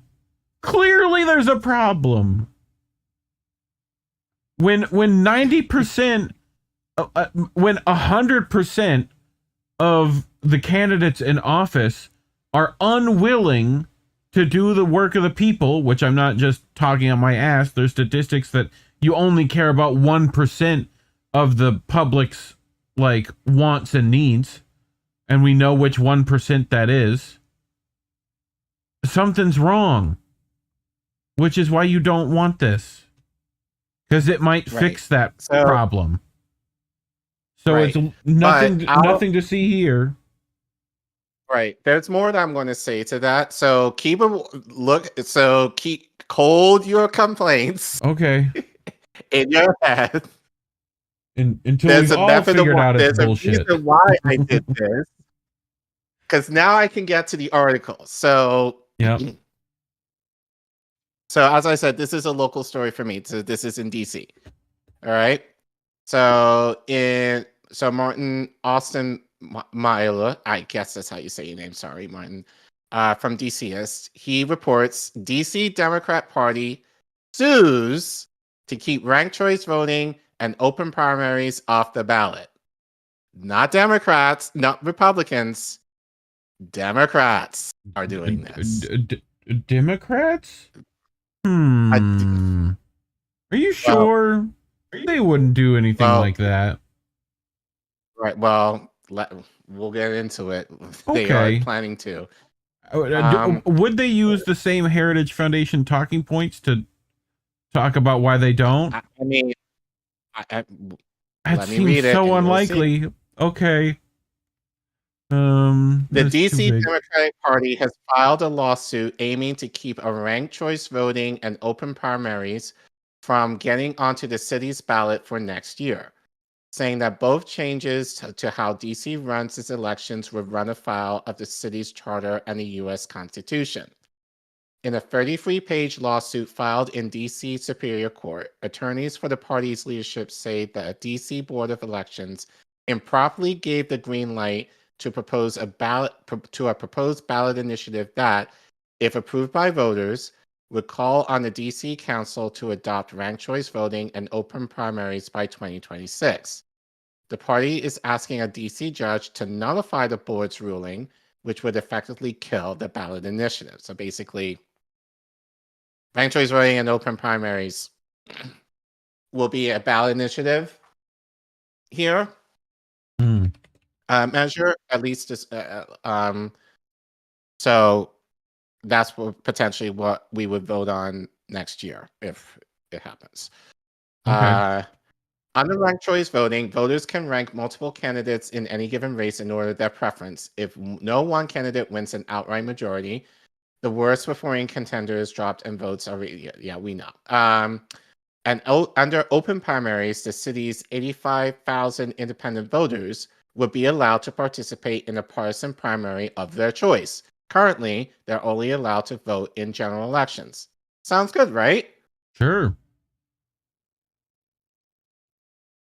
Proponents argue ranked choice voting moves away from the current system where winners in crowded fields can win with a fraction of a vote, often forcing voters to choose candidates they think can win instead of those they might really support. Yeah. As if that doesn't happen anyway. Yeah, but that's what. But yes, proponents argue ranked choice voting moves away from the current system, where winners in crowded fields can win with a faction. Yes, that's what they're saying. They're moving away from. That's a good thing. Like they also say. Go ahead. No, I was waiting on you. No, I good. They also say the system of voting, which is used in New York City, Maine, Alaska, and was recently tested in Arlington County, Virginia, forces candidates to reach out to more voters, creates more civil campaigns, and results in winners who have a broader base of support. As if that's a bad thing. Like, make them work to get my vote? Terrible. I don't know, Reef. That sounds great to me. Yeah. Like, it actually forces them to do something? What? Like, to come to me? Wow. Okay. As for open primaries, the initiative proponents say it would allow DC voters who are not registered with a political party to vote in primary elections, where many of the city's political races are ultimately decided because of the overall dominance of Democrats in local elections. Some states, including Arizona, Colorado, Massachusetts, and West Virginia, currently have semi-open primaries. So, in other words, we don't want independents to foul up our plans. That's basically what I'm reading that as. Right? So, doesn't that sound kind of like what's happening on the national level as well? Yeah. And this is local politics. Right. Well, it's also the fact that anyway, they're arguing that there's only one kind of ranked choice voting, too. There is other ways of voting. There's not just two. Mm-hmm. Look at some of the other ones and try some of those too. Like we can figure this shit out. Like, let's get it till it works. I think that's important. Anyway, continue. But in the lawsuit, Democratic Party attorney Johnny Barnes argues that both proposed changes would violate local law and the Constitution. He writes that open primaries would violate the Home Rule Charter's requirement that the mayor, DC Council, and Attorney General be elected on a partisan and would violate Democrats' constitutional rights to freely associate by allowing non-Democrats to influence the outcomes of primary. So just more shit. It's just like, we don't want independents fouling up our plans. Yeah. What did he say? Barnes also said the ballot initiative would unlawfully require the city to spend money implementing ranked choice voting. Ballot initiatives can't force the city to spend any money, and would additionally violate the city's Human Rights Act because it would discriminate. Oh God, this is the worst part. It would discriminate against Black and low-income voters who could be confused by ranked choice voting. Okay. What? Bruh. Democrats. Bruh. Democrats. Oh, hell no. Like Democrats. Oh, hell no. Democrats. Bro, they just said... Nope. They just said, y'all motherfuckers stupid because you're black. That's what they just said. Right. Oh, like in public, in writing, that's what they just fucking said. Yeah. African Americans, are you listening? Are you listening? Like, so truly, are Democrats any better than Republicans in that regard? No. Truly. No. Truly. No. Jesus I'll Christ. continue. Okay. Like, so that's why. So now you know why I play the Heritage Foundation. Yeah, I know. It's same shit. I think you figured it out. Again, but it's like just it's to kind of prove. But again, this is just another case for our audience because you guys are. It could confuse black voters. Fuck them. Right, but God damn. Like honestly, ultimately, just for shits and giggles, I will admit, but it's just the idea of like how different is what Heritage Foundation's reasons against it any different from this? You know, if anything, worse. Because they're basically saying, "Oh, if you're black and brown, you'll be confused." As if like if you live in a rich white neighborhood, you wouldn't be confused by ranked choice voting. Like, snap out of it. Anyway, and in a non-legal argument, Barnes said in the lawsuit that had ranked choice voting been allowed when the city gained home rule in 1975, Marion Barry may have never become. Why are you using Marion Barry? Mary Barry. Imagine the local history in the District of Columbia for the past 45 years had the outcome of elections been determined by open primaries and ranked choice voting, he writes. Yeah, just to give preface, like Marion Barry is probably the most famous DC mayor. Like he was known, people might know him like he partied with the kite thing. That was a big scandal that he had. Sure. But surprisingly, that didn't if anything, that helped him. Like especially among the black community. Like he became really popular because not in part to that, but just kind of showing, I wouldn't say solidarity, but like black people stood by him in terms of that issue. So yeah, that was back in the 80s, I believe, when that was popular. That was popular. So yeah. In its ruling late last month, the Elections Board rejected all those arguments, citing a legal analysis from DC Attorney General Brian Schwab's office, pointing that the initiative could be placed on the ballot. That analysis noted the implementation of ranked choice voting and open primaries would be contingent on the council choosing to allocate money for them, that partisan primaries would still exist in DC, and that any claims of disparate impacts on black and low-income voters were speculative. Sure.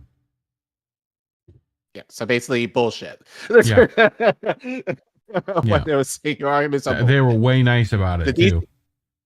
Right. So the DC Democratic Party does not find itself alone in opposing the opposed ballot initiative. Congressional Republicans have introduced legislation to prohibit the city from adopting ranked choice voting, and the DC Republican Party has similarly come out against any changes on how the city runs its I mean,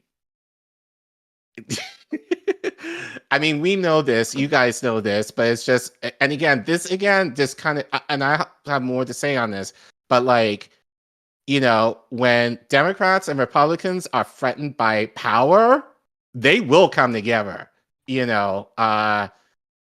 so this is just another example of that. And again, local elections. This is not national. Adding ranked choice voting and open primaries will now bring significant confusion and embarrassment to the District of Columbia elections. Until we have much cleaner voter rolls and strong, reliable voting systems, we should not experiment with voting, particularly when people from all parties question the reliability and fairness of our elections administration, said DC GOP Chairman Patrick Mara in a statement last month. That's y'all's fault. We're trying to make it to where we can get you out and fix it. Like that. They're essentially saying because elections are fucked, then these elections are fucked. And trust me, I'm going to speak on that after I finish this. Yeah. But the record of ranked choice voting in the Washington region has been mixed. While Tacoma Park, that's a town, part of it's in DC, part of it's in Maryland. So I'm not so I'm guessing this is on the Maryland side. Has successfully used it for local elections for years. A recent test run in the June Democratic primary in Arlington County, Virginia, drew concerns from some residents and elected officials. While many people there said the system worked well, the Arlington County Board decided not to use ranked choice voting for November's general election over concerns that some Black and Latino voters had been confused about how to vote and how votes would ultimately be counted. We're fucked. More racism. No. Last month, elected officials in Rockville, again in Maryland, opted to keep a question on ranked choice voting off and an advisory referendum to be held in November, largely over concerns that most voters still do not understand how it works. Proponents of ranked choice voting contend that the system is less confusing than critics claim, and the outcomes of elections decided using the system more closely reflect the will of the majority of voters. A first court date in the lawsuit has been scheduled for November. Even if the lawsuit is unsuccessful, proponents of the ballot initiative will still have work to do in order to put the question of ranked choice voting and open primaries before voters. They have to collect signatures from 5% of registered voters across the city, including 5% in 5 of the city's 8 wards. Yeah. So okay. So Democratic Party vote, folks. All I can say is if you're in that party, run. Get the fuck out. I'm gonna say so I've been waiting to say this in terms of ranked choice voting, because again, like bigger YouTuber politician commentators talk about ranked choice voting, that we need to have it, they're a fan of it, that they'll be more willing to vote for like independent candidates if there was such a thing at ranked choice voting. Never talk about how we're going to get that though, right? But they always mention as this like ethereal thing, like one day magically when we'll have ranked choice voting, then we'll vote for someone like Cornel West or some bullshit like that, but here's a problem with ranked choice voting that this article does not talk about, and what many people don't talk about, because they talk about the concerns, but that's not really the core of the issue. Like, the issue is corporate interests. The issues is big money in politics. If you have those things, it doesn't matter if you're going to have ranked choice voting or not. Look what happened in New York. You know, you have someone like Eric Adams, who's corrupt as hell, and basically, I can argue most, if not all, of those candidates in New York were shit anyway. So you basically, from that, you had to choose from the lesser of the shit, essentially. So it doesn't matter if you have ranked choice voting or not. The problem still lies in the corruption. And so even if some reason, like, go ahead. I mean, it might help mitigate some of that. I mean, it's not a complete solution, you know. And like I said, there are other voting mechanics that can help even more than that. We should do a thing on that at some point. But but it's still, there's still the idea of like, oh, it's too confusing, or oh, people will just like, people just vote here will generally just out of proximity. So it doesn't necessarily take away all those issues. If you're a low information voter, you're going to remain a low information voter regardless, even if you have ranked choice voting. You will just have more decisions as to pick who's your favorite. You know? So, but that's to take into account the masses of independent voters that aren't voting because they know their system's rigged. That's really right. That's the issue. That's really more of the issue that they're more concerned about, which I'm kind of glad was mentioned in this article. They're afraid of independent voters, you know, having more of a say. Because in DC, you can't vote. I can't, like, I was independent for a while and I had to switch to green in order to vote. Like, if I was independent, I couldn't vote in an election, you know, or at least primaries. Like, I can vote in a general, not in primary elections. So, so that's the gatekeeping that they do in DC. Like, if I had the choice, I'd rather be independent, and that way I'll be able to vote for whoever I want to, you know, regardless of when it is. So that's really more the issue, at least in this article. And so again, this is just more of a reason, once again, watch what's happening locally, because, you know, this is a ballot initiative, and, you know, both parties are working hard to make sure that ranked choice voting doesn't become a thing.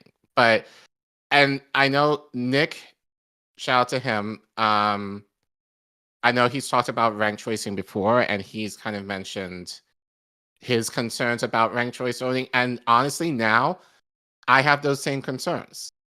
You know, if you don't get rid of big money in politics, you're still going to remain with the rot and the corruption of having politicians run, and it's not going to be necessarily choices that are made by the people anyway.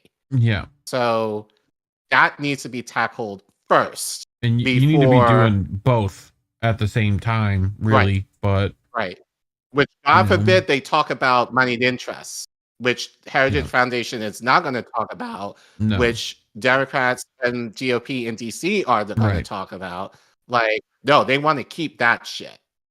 So, you know, but that being said, I like the idea of it because it makes them scared. Oh, yeah. At least a little bit, in terms of the idea of giving people more choice. And God forbid that they actually have to work in order to get my vote. Wow, what a concept. Wow. So, it's almost like a ton of Democratic politicians need to learn that. Speaking of which, this guy. So Chris Hedges wrote this piece, and I put the article in chat. He goes far more in depth after this. I literally only pulled the first segment. We all know Chris, he writes dissertation. Like, he basically writes books for articles. Yeah. Which, so I love you, Chris, but, you know, bite size, bro. We got to move, bro. You know, like, anyway, I do suggest people try to go read that. It's important. But he writes, Chris Hedges writes, Robert F. Kennedy Jr., the Israel lobby's useful idiot. Which is pretty scathing words from Chris, in my opinion. This is written over in SheerPost, right? And a great little drawing by the legend Mr. Fish. Yay, Mr. Fish. Does some great work over there. So, Chris writes, the long nightmare of oppression of Palestinians is not a tangential issue. I'm just going to repeat that, Collin. The long nightmare of oppression of Palestinians is what? Not a what? A tangential issue. Okay? Tangential. No, tangential. Gentical. No, tangential. Gential. It's okay. Like, as in, it's not separate. It's not a tangent. Right. It is incorporated into. It is a black and white issue of the settler colonial state imposing a military occupation. Okay?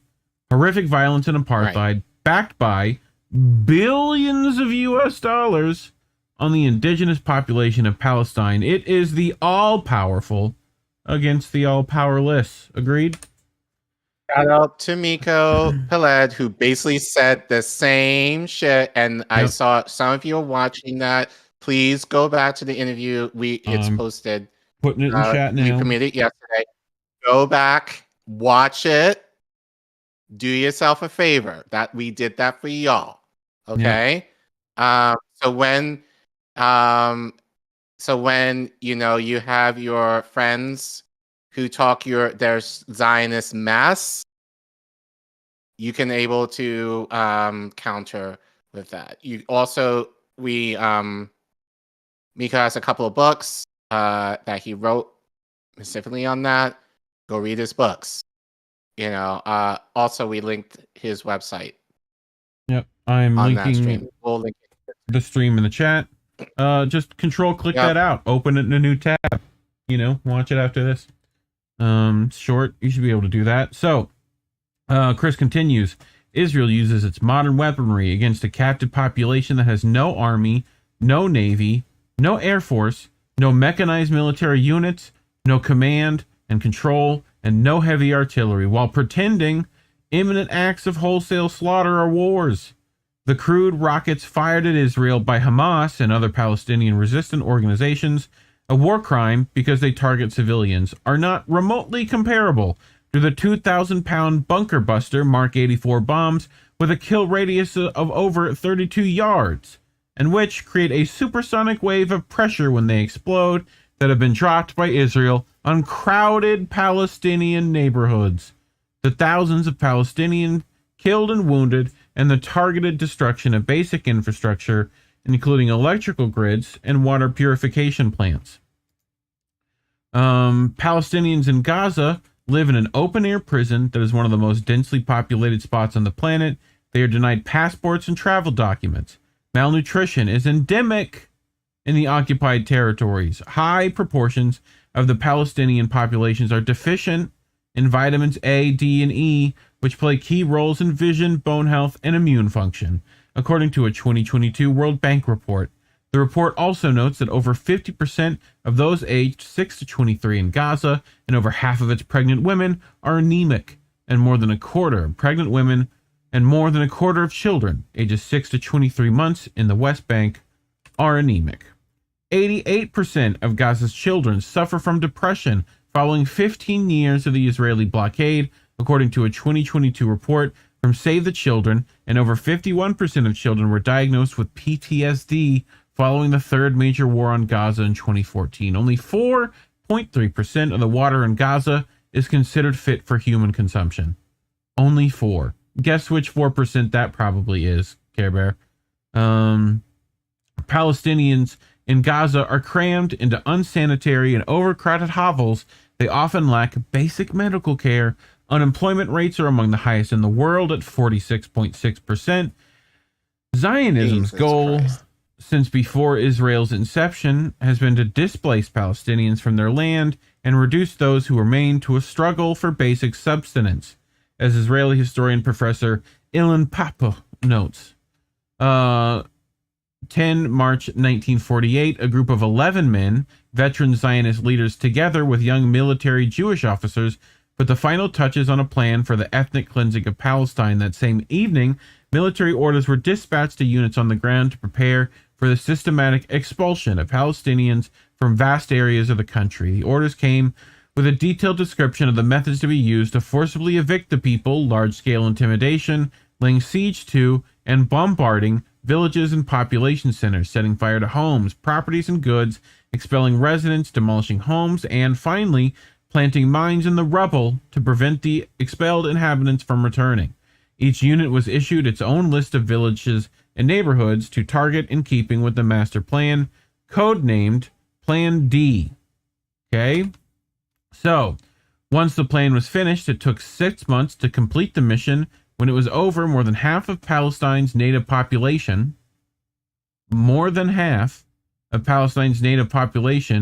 750,000 people, had been uprooted. 531 villages had been destroyed, and 11 urban neighborhoods had been emptied of their inhabitants. These political and historical facts, which I reported on as an Arabic speaker for 7 years, 4 of them as the Middle East bureau chief for the New York Times.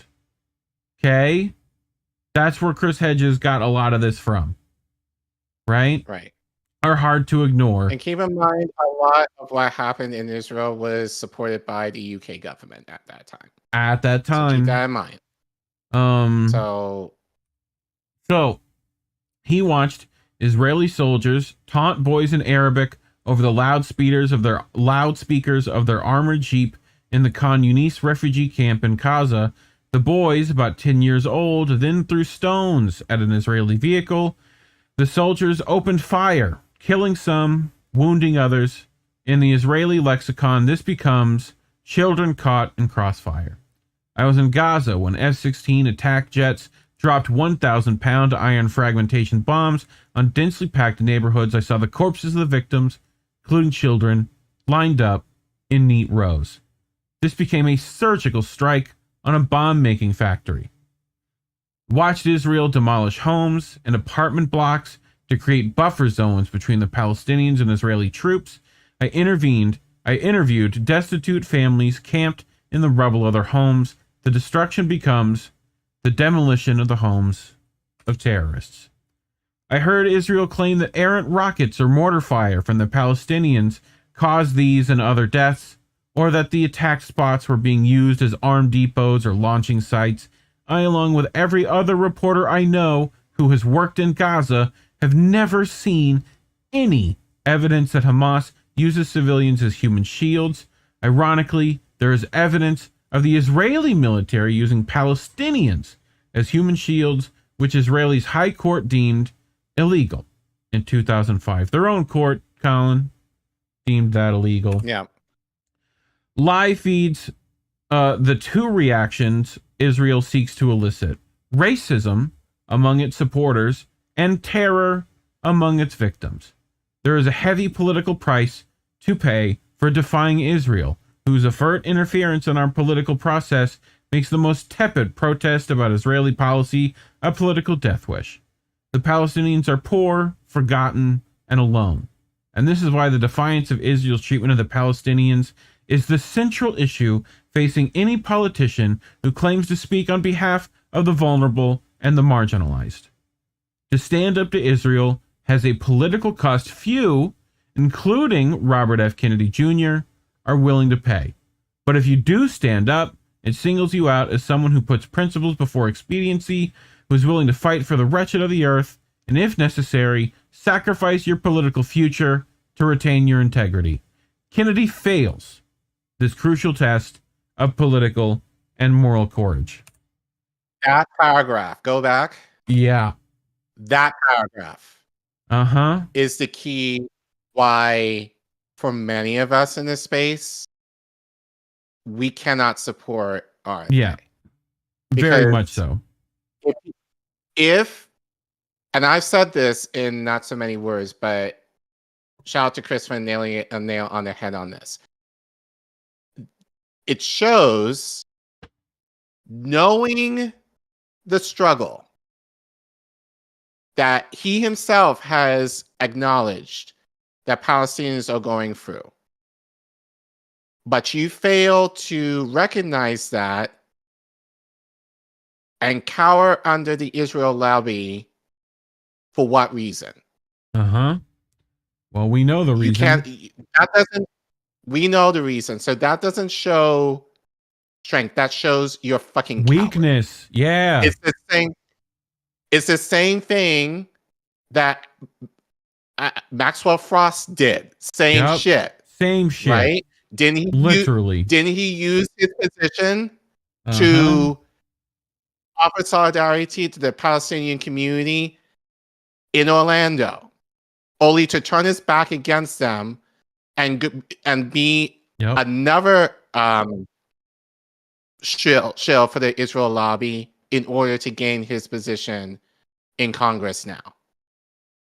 So there's if you cannot stand on principle on what is right versus protecting your own figure, and in this case your name, and not do the right thing, what's to say that he won't do that for any other reason?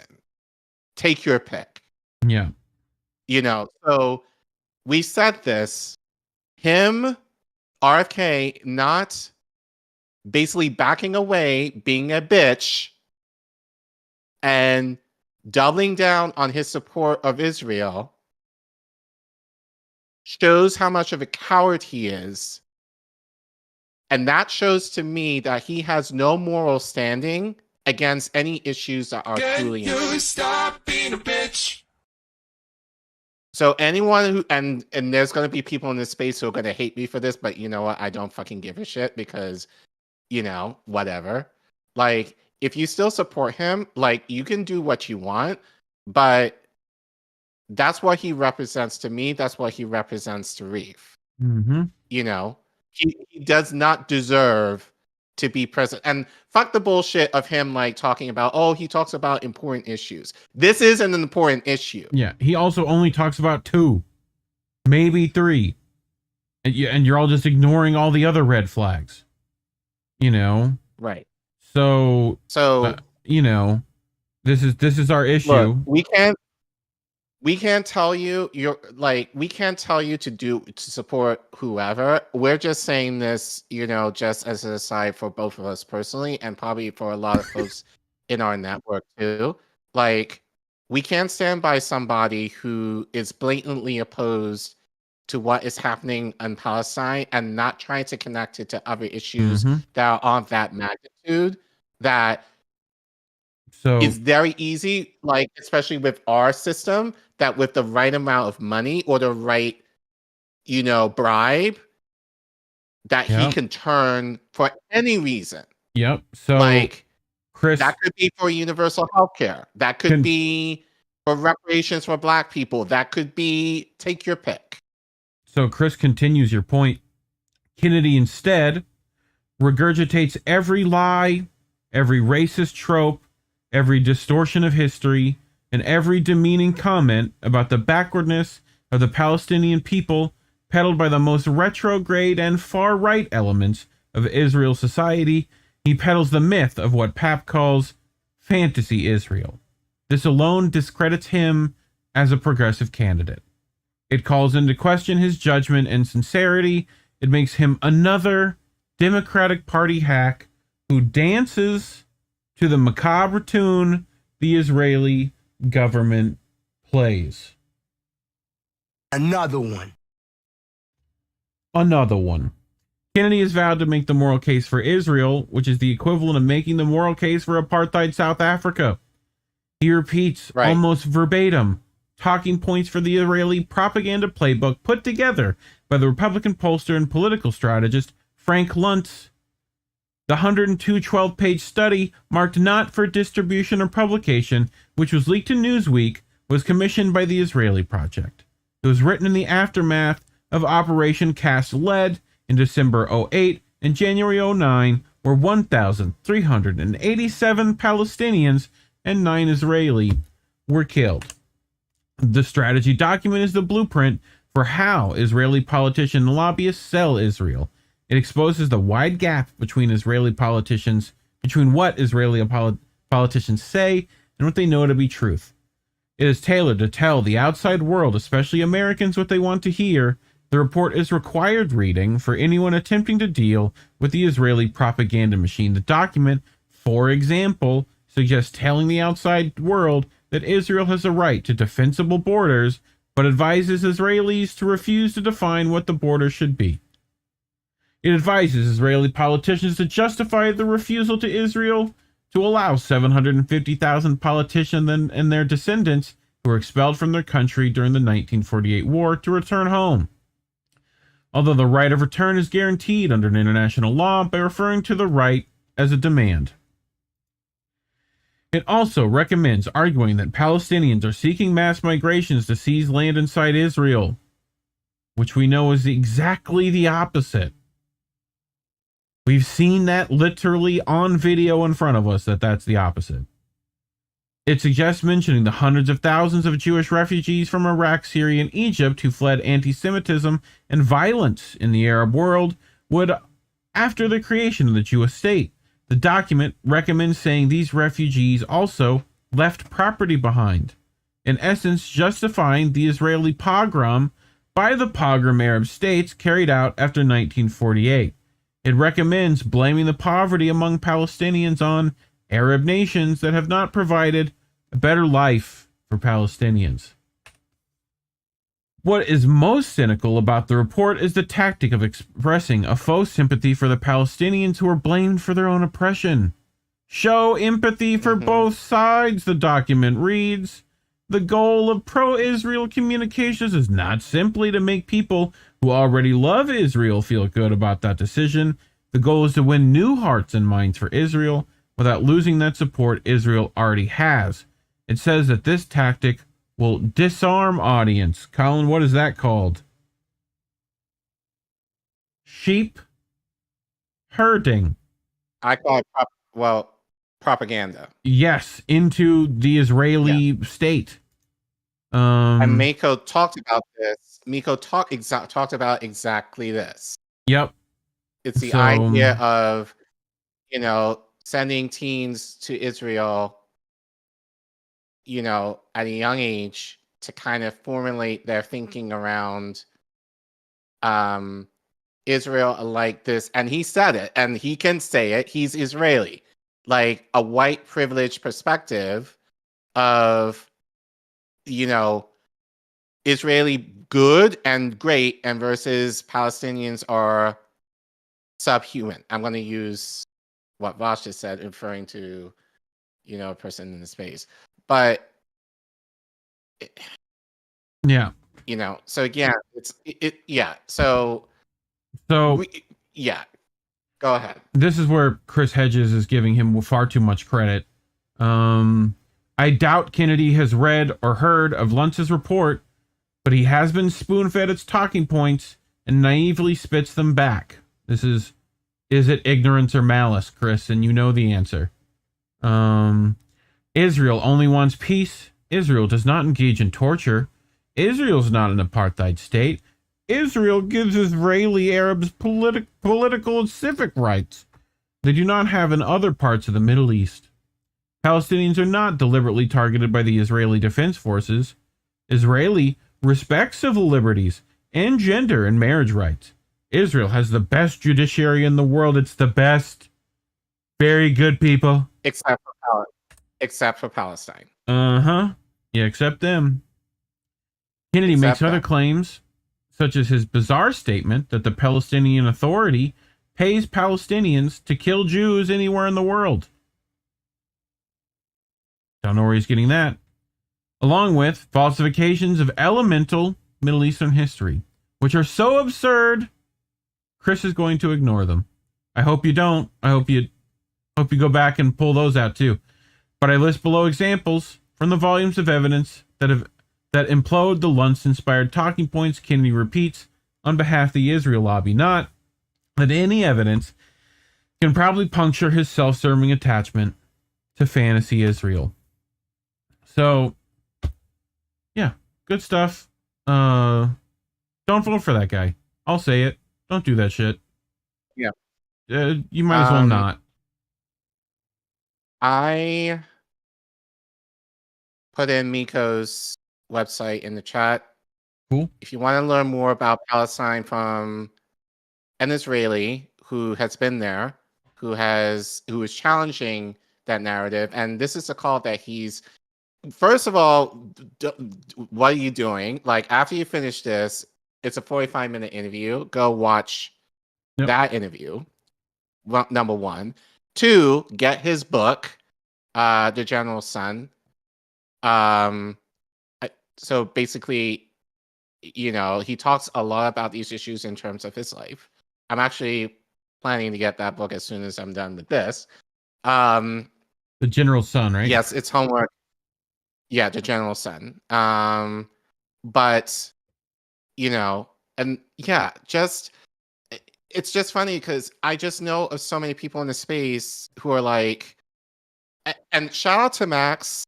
Yes, I know people are like, oh, I want Jimmy to meet with Max and talk. Like, yeah, great, but like, Max is not the only one. Yes, Max is Jewish and Aaron Mate is Jewish, so I can definitely, but they're not the only ones that could speak to this. We have other people like Miko who's doing the work, who's done similar, if not more work than Max. And there's Aaron, also Palestinians talking about this.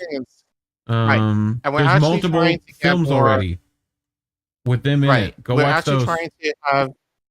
We're actually trying to get more Palestinian activists on the show. So if you know of anybody, please let us know so we can definitely interview them here. But that's the thing that Miko mentioned to us as a charge, because I asked him this, what can we do? And the biggest thing he said was educate yourself. Yeah. And I think we definitely need to do that. Because shout out to Jose, this is something he also mentioned. Like when he was having conversations with Zionists, he didn't know what to necessarily say. Educate yourself. Like, we're giving you the information now, and like you have resources, or we're looking to build those resources so that you're able to counter a lot of these talking points, not just from people that you might know, but also like politicians like these who basically sell out for the Israel lobby, that you're able, if you ever confront them in public, you can counter them. So yeah. But this should prove to you that RFK is shit. And, like to me, he was shit anyway. Like, one, he's a Kennedy. Two, he's a Democrat. Like, that alone was just kind of like, no, pass. I'm good on that. But just given what he said about Palestine, should have been very clear to probably all of us, really, that he's not serious in terms of being president. Even after, like, he got correction from people, he still doubled down. So, do you want that kind of person who does not, right? Do you want that kind of person who does not listen to you in your experience and your suffering to just dismiss you? No, not as president. So that alone should give you cause to be like, we're done. But I guess there's still many people who are drinking the Kool-Aid, I guess. So, hey, it was Flavor Aid. Do what you want, but it was Flavor Aid. At that particular event you're mentioning was Flavor Aid. The Kool-Aid lobby would like me to remind you. Right. Both sides are bad. Anyway, let's get to what's happening this week. Like I said, watch this interview with Miko PLEA. I put it in the chat. Scroll up, you'll find share it. And I probably will try and clip it out because he said some stuff, as the kids say, base stuff. Yeah. So I want to try and clip it out over the weekend. So please watch that after you're done with this. Yep. Tomorrow night is going to be a slight change. Actually, tomorrow will be a slight change. So Politically Homeless will be on tomorrow night with Crab and co-host Jesse Jett. Yep, at 9. Angels at 2:30 on that day too. Tomorrow night. And on Friday, and we're trying this as an experiment. Shout out to Indy. So nobody wants to work anymore with him and Snow Himbo. that will be premiering tomorrow at Friday at 12 noon. Yeah. Slight change this week. Politics of Survival with Tara at 3. Yeah. And Boats at 10. Boats. East. Yep. And then Saturday, diesel things. we have Boats. Yeah. You know. Oh God, you're gonna be playing with that. And then Saturday, Bitch with Misty at 8, and then how do we miss that with Reef at 10? And I believe Politically Homeless will be returning on next Monday with Chris. He will be back next Monday, so things should be somewhat more normalized next week. But yeah, as we say, schedule is subject to change, and it did this week. So deal. Cool. All right. I think that's it for us, huh? Yeah. So thank you all. I think we had it most close. Yeah. Become Follow a member. links, like, become a member if you want. Like, share, sub, watch the interview, please. Links in the description. IndieNews.network. Website. I'll put in Miko's website.